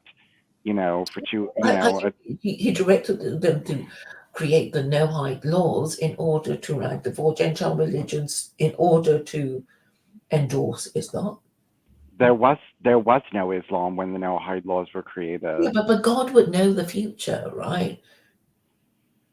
Well, but Islam doesn't fully reach the Noahide laws. I mean, it's sub-Noahide. It's not full Noahidism. But that's fine. It's like,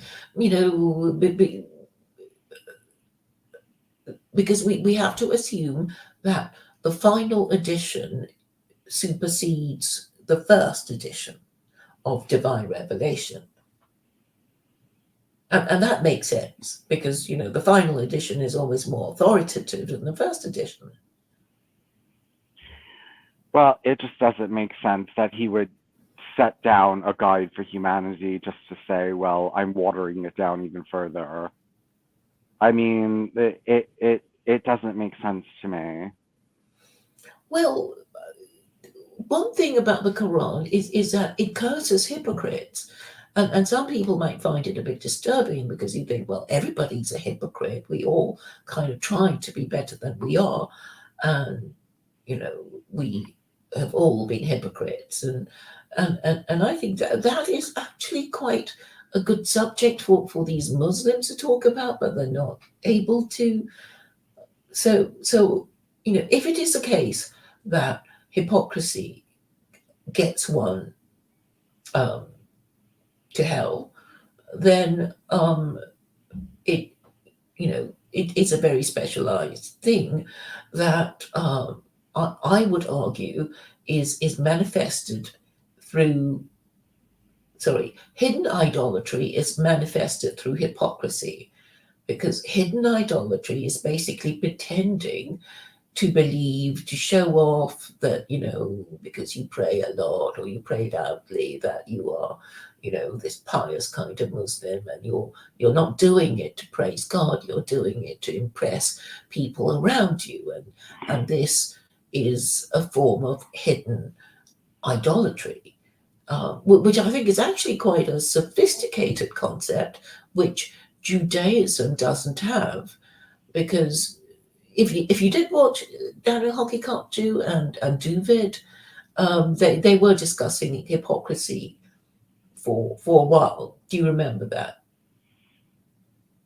No, I don't remember that. All I know is that Duvid looks very silly. That the thing is that, well, Duvid wasn't really arguing from an orthodox position that much, because Duvid is not really, Duvid has other things that he mixes in there, and just Duvid's argument was weak, and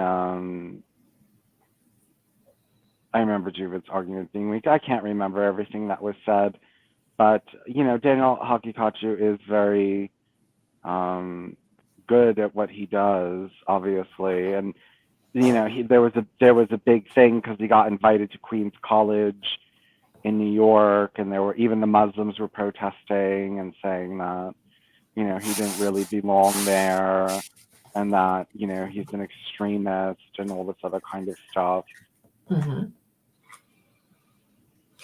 Yeah, I mean, from what I can remember of their discussion, they discussed hypocrisy and basically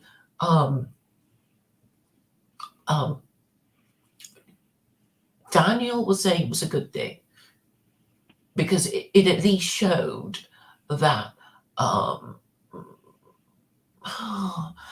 they wanted to, they understood the rules, and you know, and it was good that they tried to show that they were obeying it. And yeah, I think that this is what David was saying. He was saying that Judaism is a religion of practice, and Jews don't ask each other, "Oh, do you really believe?" You know, kind of thing. And he and what I'm trying to say is exit. Okay. I'm trying to get us to display properly.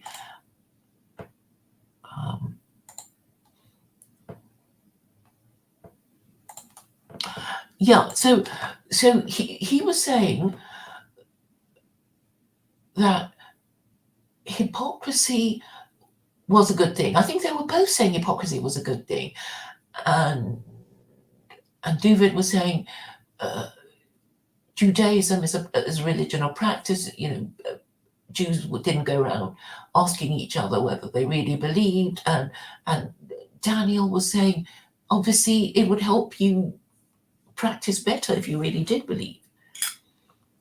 So I think that they both had a point. I must go and listen to it again, because, oops, sorry, I didn't But mean to yeah, remove you. like, yeah, I mean,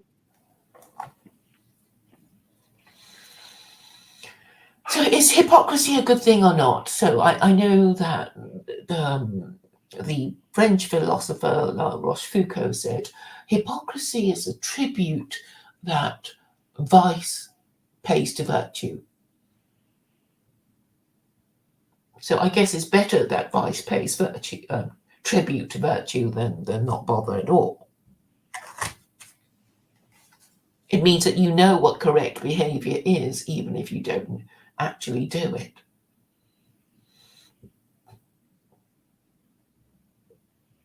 Or do you disagree? well, I mean, yes, it's, you know, if you have rules, then you at least you know you're breaking them.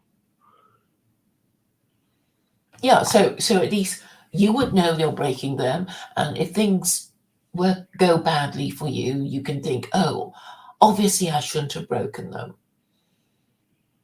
So, you know, you have a way of going back over your mistakes and correcting them. But if you didn't even know you were doing anything wrong, you'd think, oh, well, why, what happened? It must be the Jews. Mm. Yeah, I mean, yes, blaming absolutely every single last thing on the Jews is, you know, counterproductive. I don't buy this that, you know, the Jews are totally behind liberalism and the Gentiles were just these, you know, hapless victims. You know what I mean? Like, I just don't believe that. Yeah, I mean, the thing about, oh, these Jews are responsible for feminism. And I thought, no, I'm sure, you know, Gentile women are capable of coming up with the idea of why can't we have more rights, you know, without Jewesses egging them on. Yeah, I mean, they didn't. Yeah, I mean, I don't think that, you know, it was necessary for a Jewess to,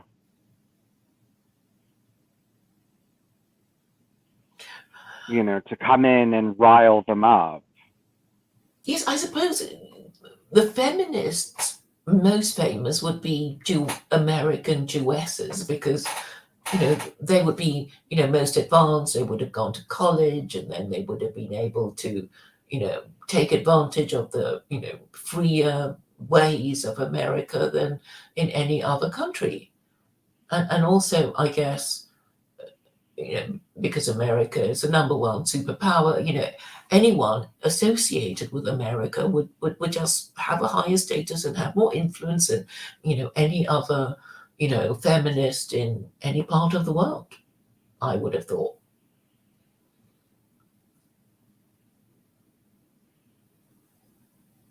So I guess, you know, Jews are sort of more turbocharged, you know, because if they do decide to do something, they'll just do it faster and harder. because that's how Yes, their mind but works. all this comes from the Gentiles. All these, liberal teachings come from the Gentiles. It's not, and then the Jews just pick it up and, they become more liberal than the rest of the liberals, and then everyone blames them. But this, came And they're just out. trying to fit in, aren't they, really? They're just trying to be teacher's pet. Yes. I'm reminded of people warning me from my childhood in Malaysia saying, don't do these things, and you might be, praised for it, but really they're just setting you up as a fall guy. So don't do it,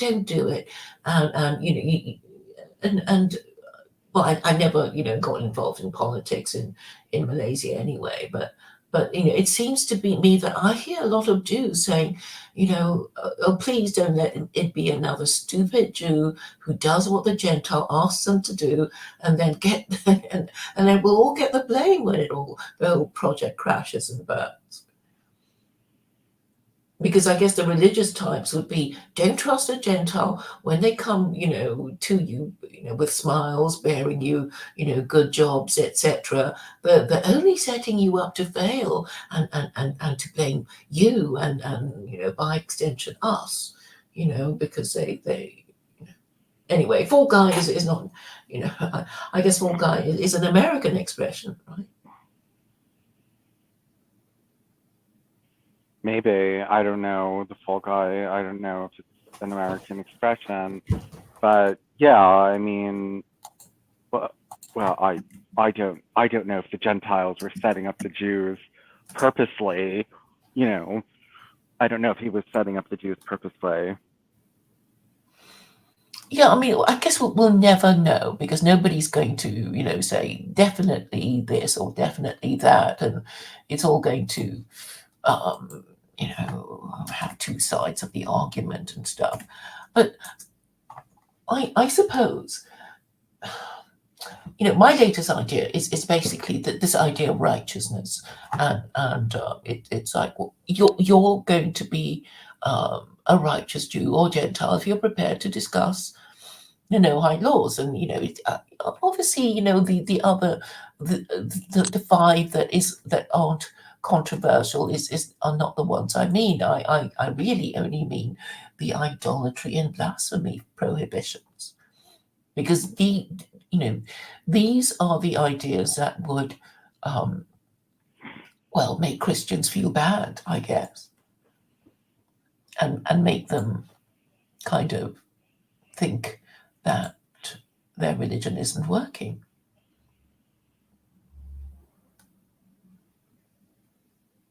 Fall guy, a person who is, it's US slang for, I think it's British.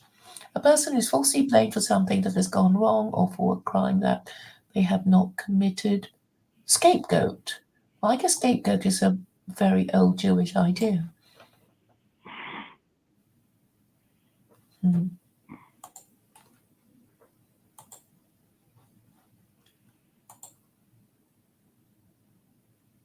But I guess, it doesn't much matter, because if everybody was obeying, a set of rules that is designed to produce more justice than injustice, then I think it would make sense to follow it. I mean, that has been my entire argument, though, all along. Mm-hmm. And it doesn't help if you just say, oh, we just trust our ruling classes because they're so wonderful and trustworthy, and we just trust them to make up the rules as they go along. And it's like, you've done that and it hasn't worked. So if you get them to say, these are the rules they're going to follow, and then it's all written down properly, and they can't just sort of rewrite it and redact it and whatever, then we would have more accountable government, and that would be a good thing. What do you think, Steve? What do you think, Vincent? I mean, is there anything unsound in my little idea? No. But wait, say it again? I'm saying that for more accountable government, you need to get your government to say, this is the set of rules that we're going to abide by. And the Constitution is not enough. Because, the Constitution is like, okay, there's a Constitution, and you've got, well, you've already got 27 amendments, and you might have even more. And it just looks kind of, well, full of mistakes. Like, even the idea of an amendment is like, oh, it was wrong, so we have to amend it. And so far we've got 27, and there may be more. So it just doesn't look good. I think the whole thing has to be reconstituted, in my view. Because you know the way the French do it. Because every time they change their constitution, it becomes another republic. So they're on their fifth republic. So if America were counting their amendments in the way the French count their amendments, you would be on your 27th republic. Did you know that? Yes. I mean, yeah, obviously.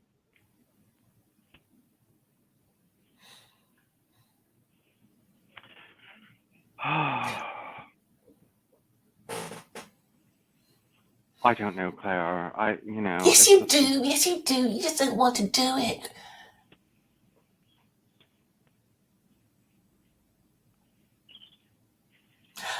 Ibrahim Mizrahi, in his most recent lecture on confidence, he was saying, he was talking about the difference between the heart and the mind. So he gave this example of, somebody has died and you saw him die, but you couldn't quite accept it. And every time the doorbell rings, you think, it might be him. And this applies to good things as well as bad things. You can't quite, accept it that, that something good or bad has happened. And he was talking about cognitive dissonance. And cognitive dissonance is I suppose, what a lot of people kind of find disturbing mentally. It's when you want to believe in something and it's not working out because it's fundamentally unbelievable, such as the Trinity. And that video of Joel Davis, he used to look so polished, and he'd have a proper haircut. He would be very nicely turned out, and now he it's like, you need a haircut, young man. Oh, that's what I thought anyway. And he seemed to be a total wreck when he was talking to Arvo, Who's this again? Who's this again? Is this Australian nationalist called Joel Davis? Oh, Who okay. I guess is would be considered a thought leader, because he can talk like an academic about philosophy, and he was talking to Arvo, who kind of has this fake tan look about him. I don't know if you've noticed it. No. So, I thought it was quite telling the way, Joel Davis was saying, I tried to believe in the Trinity and I can't do it. Does Arvel believe in the Trinity? No, he's made up his own version that's blended with Hinduism. So he talked about it in a really pretentious way, and Joel Davis said, well, it doesn't sound like any kind of Christianity I've ever heard of. And and my advice, he said to Arbor, was that people are not going to accept it.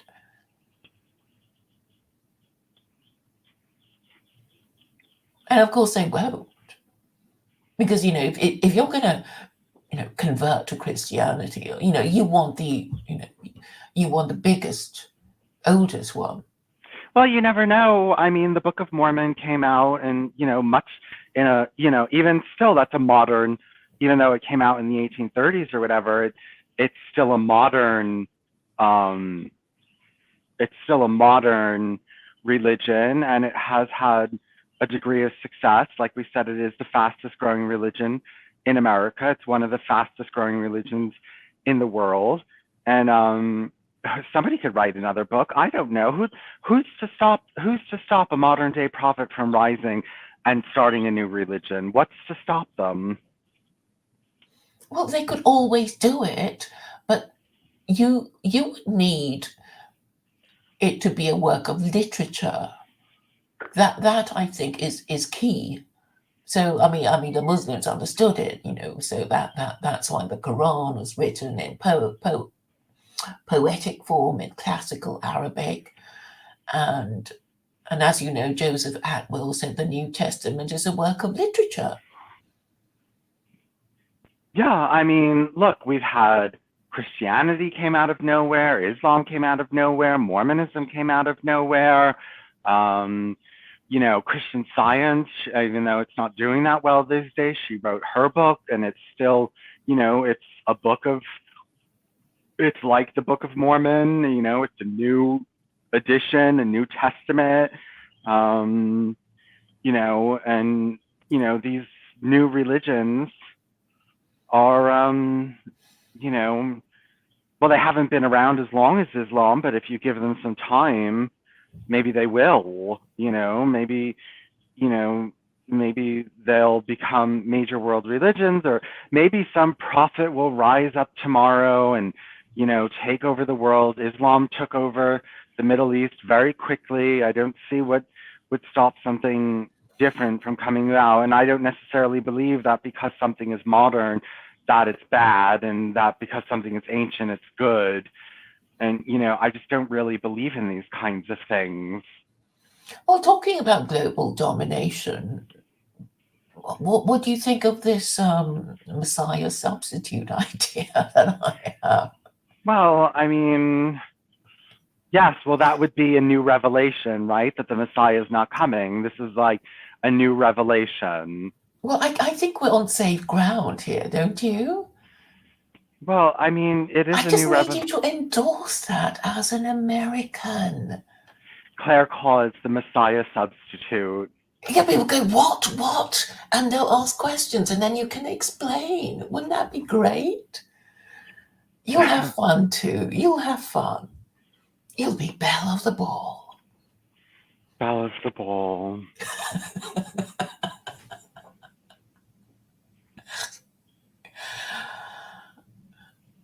And you're familiar with my whole shtick. You can do it yourself now.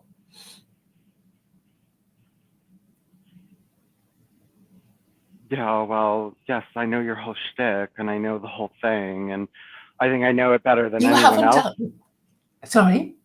I think I know secular Quranism better than anyone else does. I know. At this point, you know what I mean? I think that, well, because I approach it from a very boom, boom, boom, here are the laws. You know what I mean? I'm just boom, boom. I understand the laws and what's going to happen and all these other kinds of things. So, what's his name? What's his name disagreed with you that Islam allows prostitution. Who? Abdel? What was his name? Abdel? Oh, yes, the Jordanian. Yeah, the Jordanian who was Well, they all do. They all do. But the thing is, there is this verse that says, "Do not coerce your slave girls into prostitution if they wish to remain chaste." It's like, okay, we won't coerce them, but if they say, "All right, we'll work as prostitutes in order to gain our manumission sooner," then it's all right. And if slave girls can choose to be prostitutes, all the more free women. And they have nothing to say to that except, to hiss and spit and say, "Oh, it's never been interpreted that way." But it's sort of like prostitution is an institution like marriage and slavery. That it's necessary for these bargains to be made because people want to make them. So, and it's like, well, obviously not every man will be able to find a wife, and revolutions are caused by sexually frustrated men. So you kind of have to give them an outlet, or they'll be, causing trouble. Yes, these straight men and they're fucking, they can't get laid and then they make it everyone else's problem. This is the problem with heterosexuality and that, the fucking, the women, look, the women want only the best man for themselves and, and that's the way they're supposed to be. The women are called the eugenic sex because the women are the ones who go and look for the best, the man who's the most attractive and has the most money and has the most power and all this other kind of stuff, whereas a man will just sleep with any woman that comes along, no matter how she looks, whatever, he gets a few drinks in him and he'll go home with her. But these women, they don't want to sleep with low status men, and then you have all these low status men and then they make it everyone else's problem. What's his name? I knew this guy. It's like, hello? Yes, I'm listening. Yeah, like, incel rage. He's like, oh, well, we have to deal with incel rage. Like, what the fuck? Like, gay men who can't get laid because they're too unattractive don't cause problems for society. I don't know what they do. They become piano teachers or whatever. You know what I mean? Like, they don't cause these kinds of problems for people. And, and then it's, what you want your revolutions run by low status men that are either unattractive, can't get jobs, are just, and they usually have personality problems. I mean, women don't want to sleep with these men because their personalities are so fucked up. Well, I mean, there are also quite a lot of women with personality problems. I mean, unfortunately, with the culture the way it is, a lot of people, both male and female, are unmarriageable. They don't even want to marry, and you're not marriageable if you don't want to get married. And and obviously you'll have to find somebody who wants to marry you for you to be truly marriageable. Yeah, well, I mean, but the women are the problem is the women are more marriageable than the men. They always say that women are more desirable because they are a man's path to status. To have a wife gives you a higher status as a man, compared to a bachelor. Well, women tend to be less troublesome and less aggressive about their problems. I mean, I know there's crazy women out there that like yell and scream and cause problems, but I mean, a woman is not going to go shoot up an elementary school because she can't get laid. And, it's just like, these straight men, when they can't get anyone, they get all belligerent and nasty and, and they get nasty with the woman and they get aggressive with her and all these other kinds of things. And, they cause more problems. The men cause more problems than the women cause. Yes, but I suppose the idea is that you keep everyone happy with monogamy, and then you soak up the unmarriageable men through licensed brothels in red light districts. Mm. Do you Well, not you know, approve? well, the problem is that, it's the heterosexual men that they just, they can't, they're just not trustable. They're not, you can't really trust them to, manage things properly. And I feel as though usually the problem, like everyone's like, oh, women get the children these days. That's because usually the woman is less fucked up than the man is.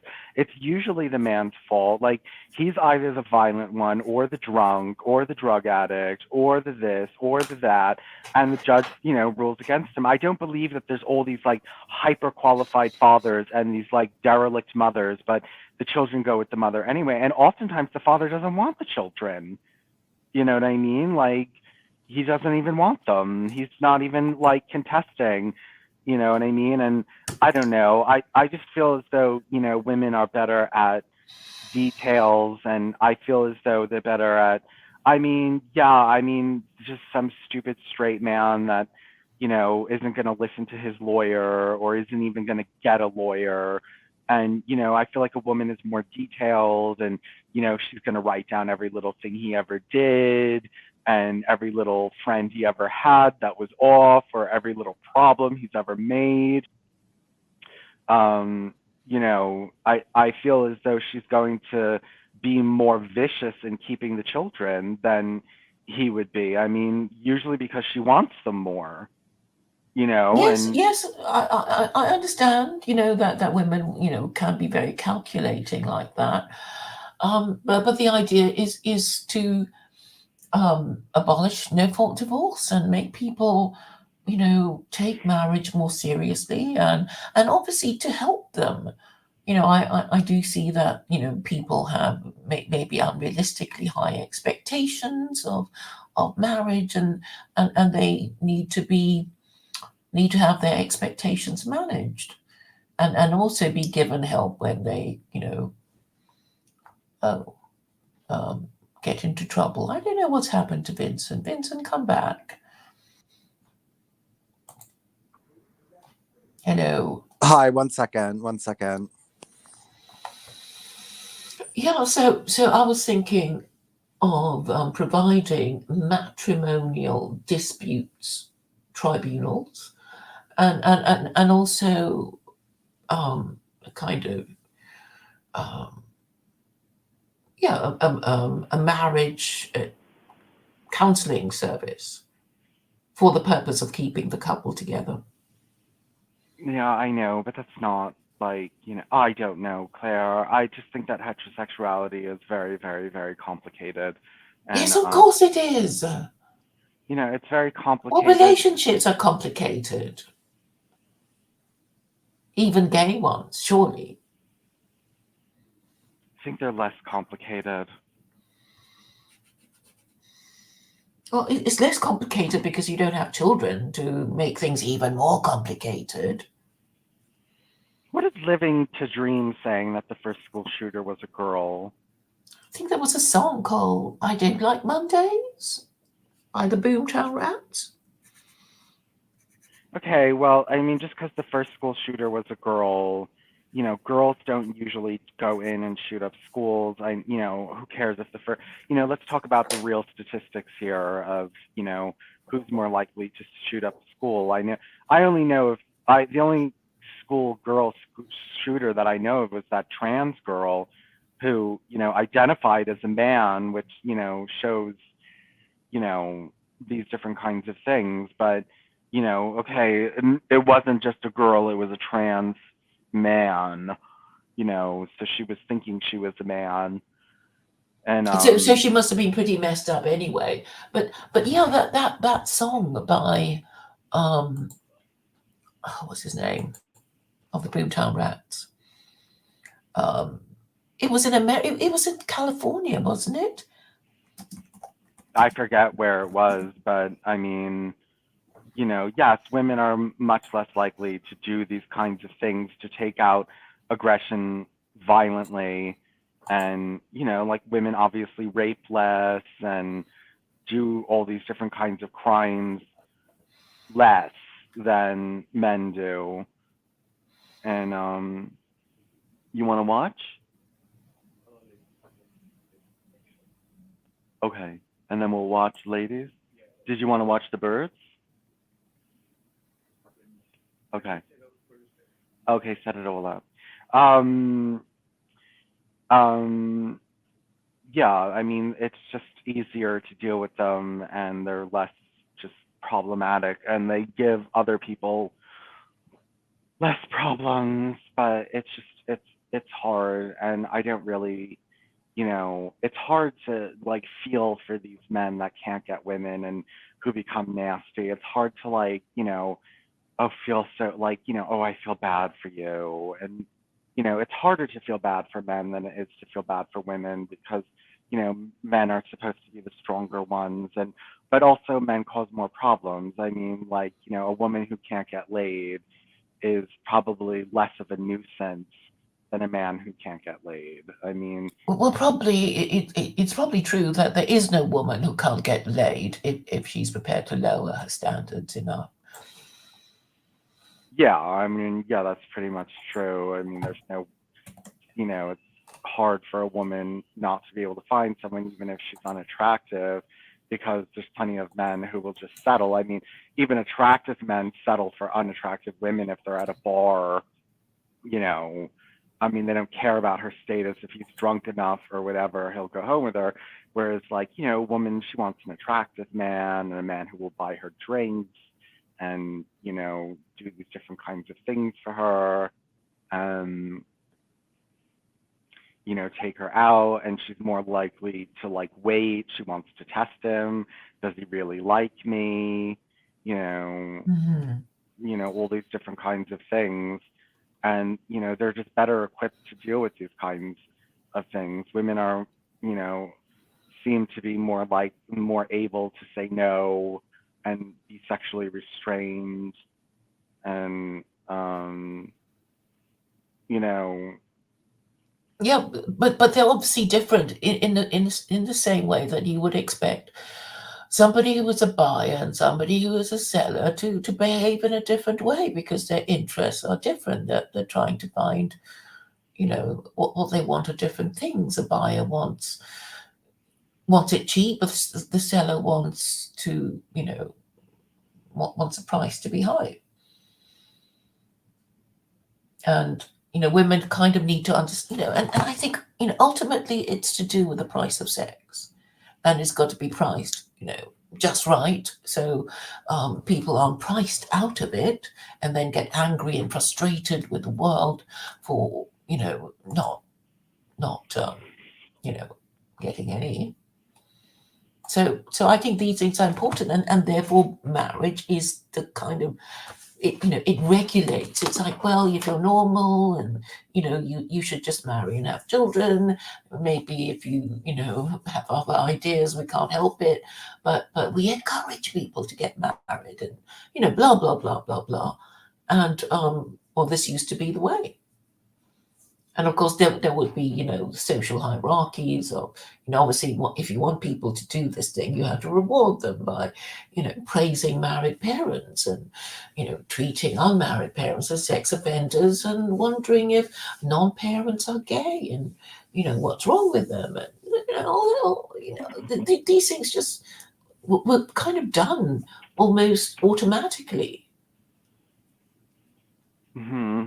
And even if we don't, even if we are sometimes on the wrong side of this kind of treatment, surely we can see the purpose of these social arrangements. Because if you make it too hard, then people will just say, "Well, I don't want to do it.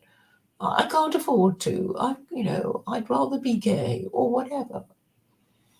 So and so this is the problem we have, and and the other stuff is the immigration, because once you start, you can't stop.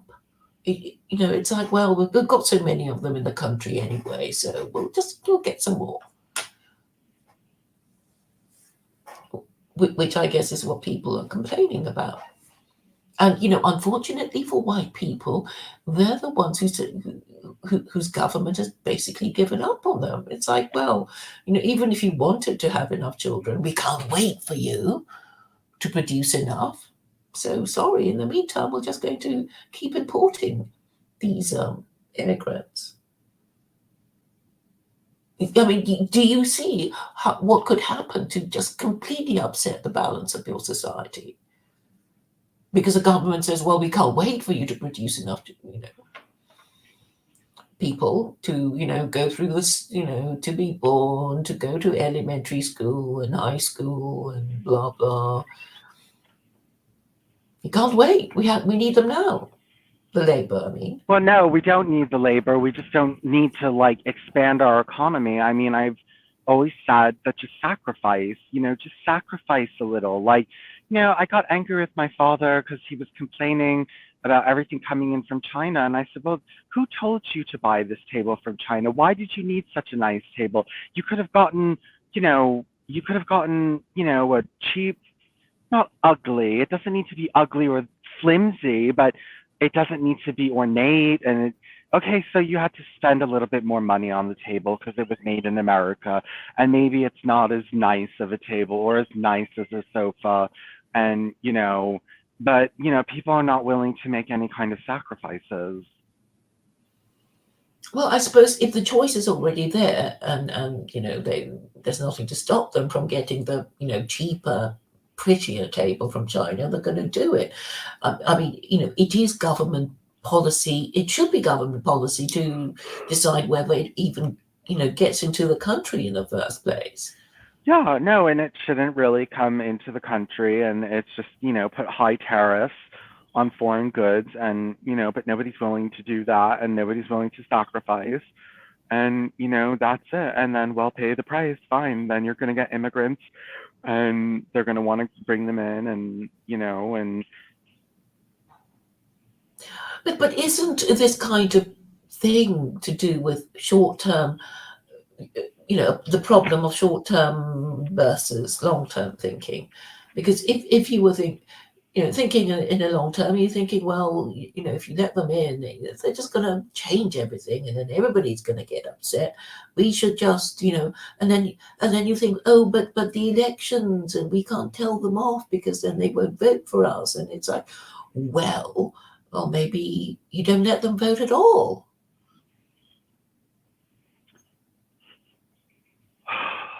Or you let them vote in a different way.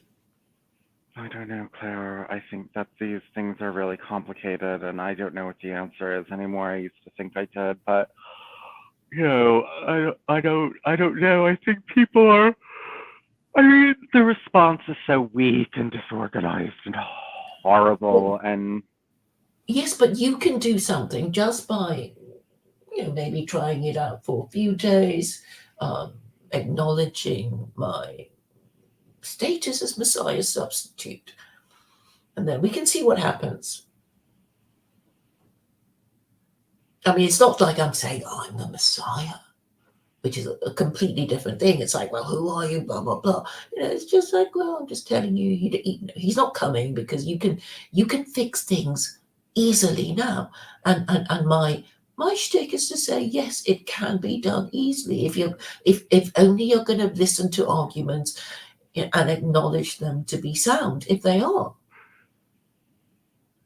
And I'm just saying, look, I totally get it that you've all been traumatized by your crazy religion that you never really believed in anyway, but you just pretended to do it for generations and generations and generations, and now you can't even admit what's happened to you. I mean, okay, no other person, no other race of people has had the Trinity injected into them, because that was what was required. I mean, the whole baptism thing, the whole system was really to make everyone who was a subject of a Christian monarch get churned into the system. The moment that the born, it's like, yeah, you bring the baby to us to, for the purpose of baptism.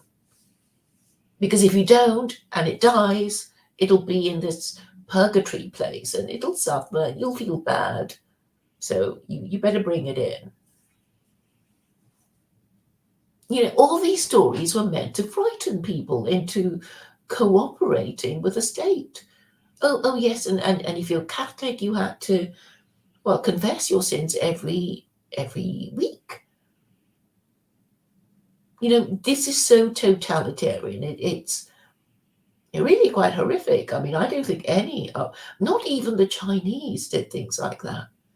They were happy with, we just obey the laws, peasant, just obey the laws, and nothing bad will happen to you. But I mean, Christianity is something else. But maybe there was a reason behind it. I mean, why everything is going wrong, why you can't, the anti-Semitism and Islamophobia, and, and sort of knowing you haven't got a religion and not wanting one, it's all to do with, well, I would say traumatized Europeans and Americans. Because when you think of what had to be done to make people believe, it was very systematic, and organized. Hold on 1 second. Mm-hmm.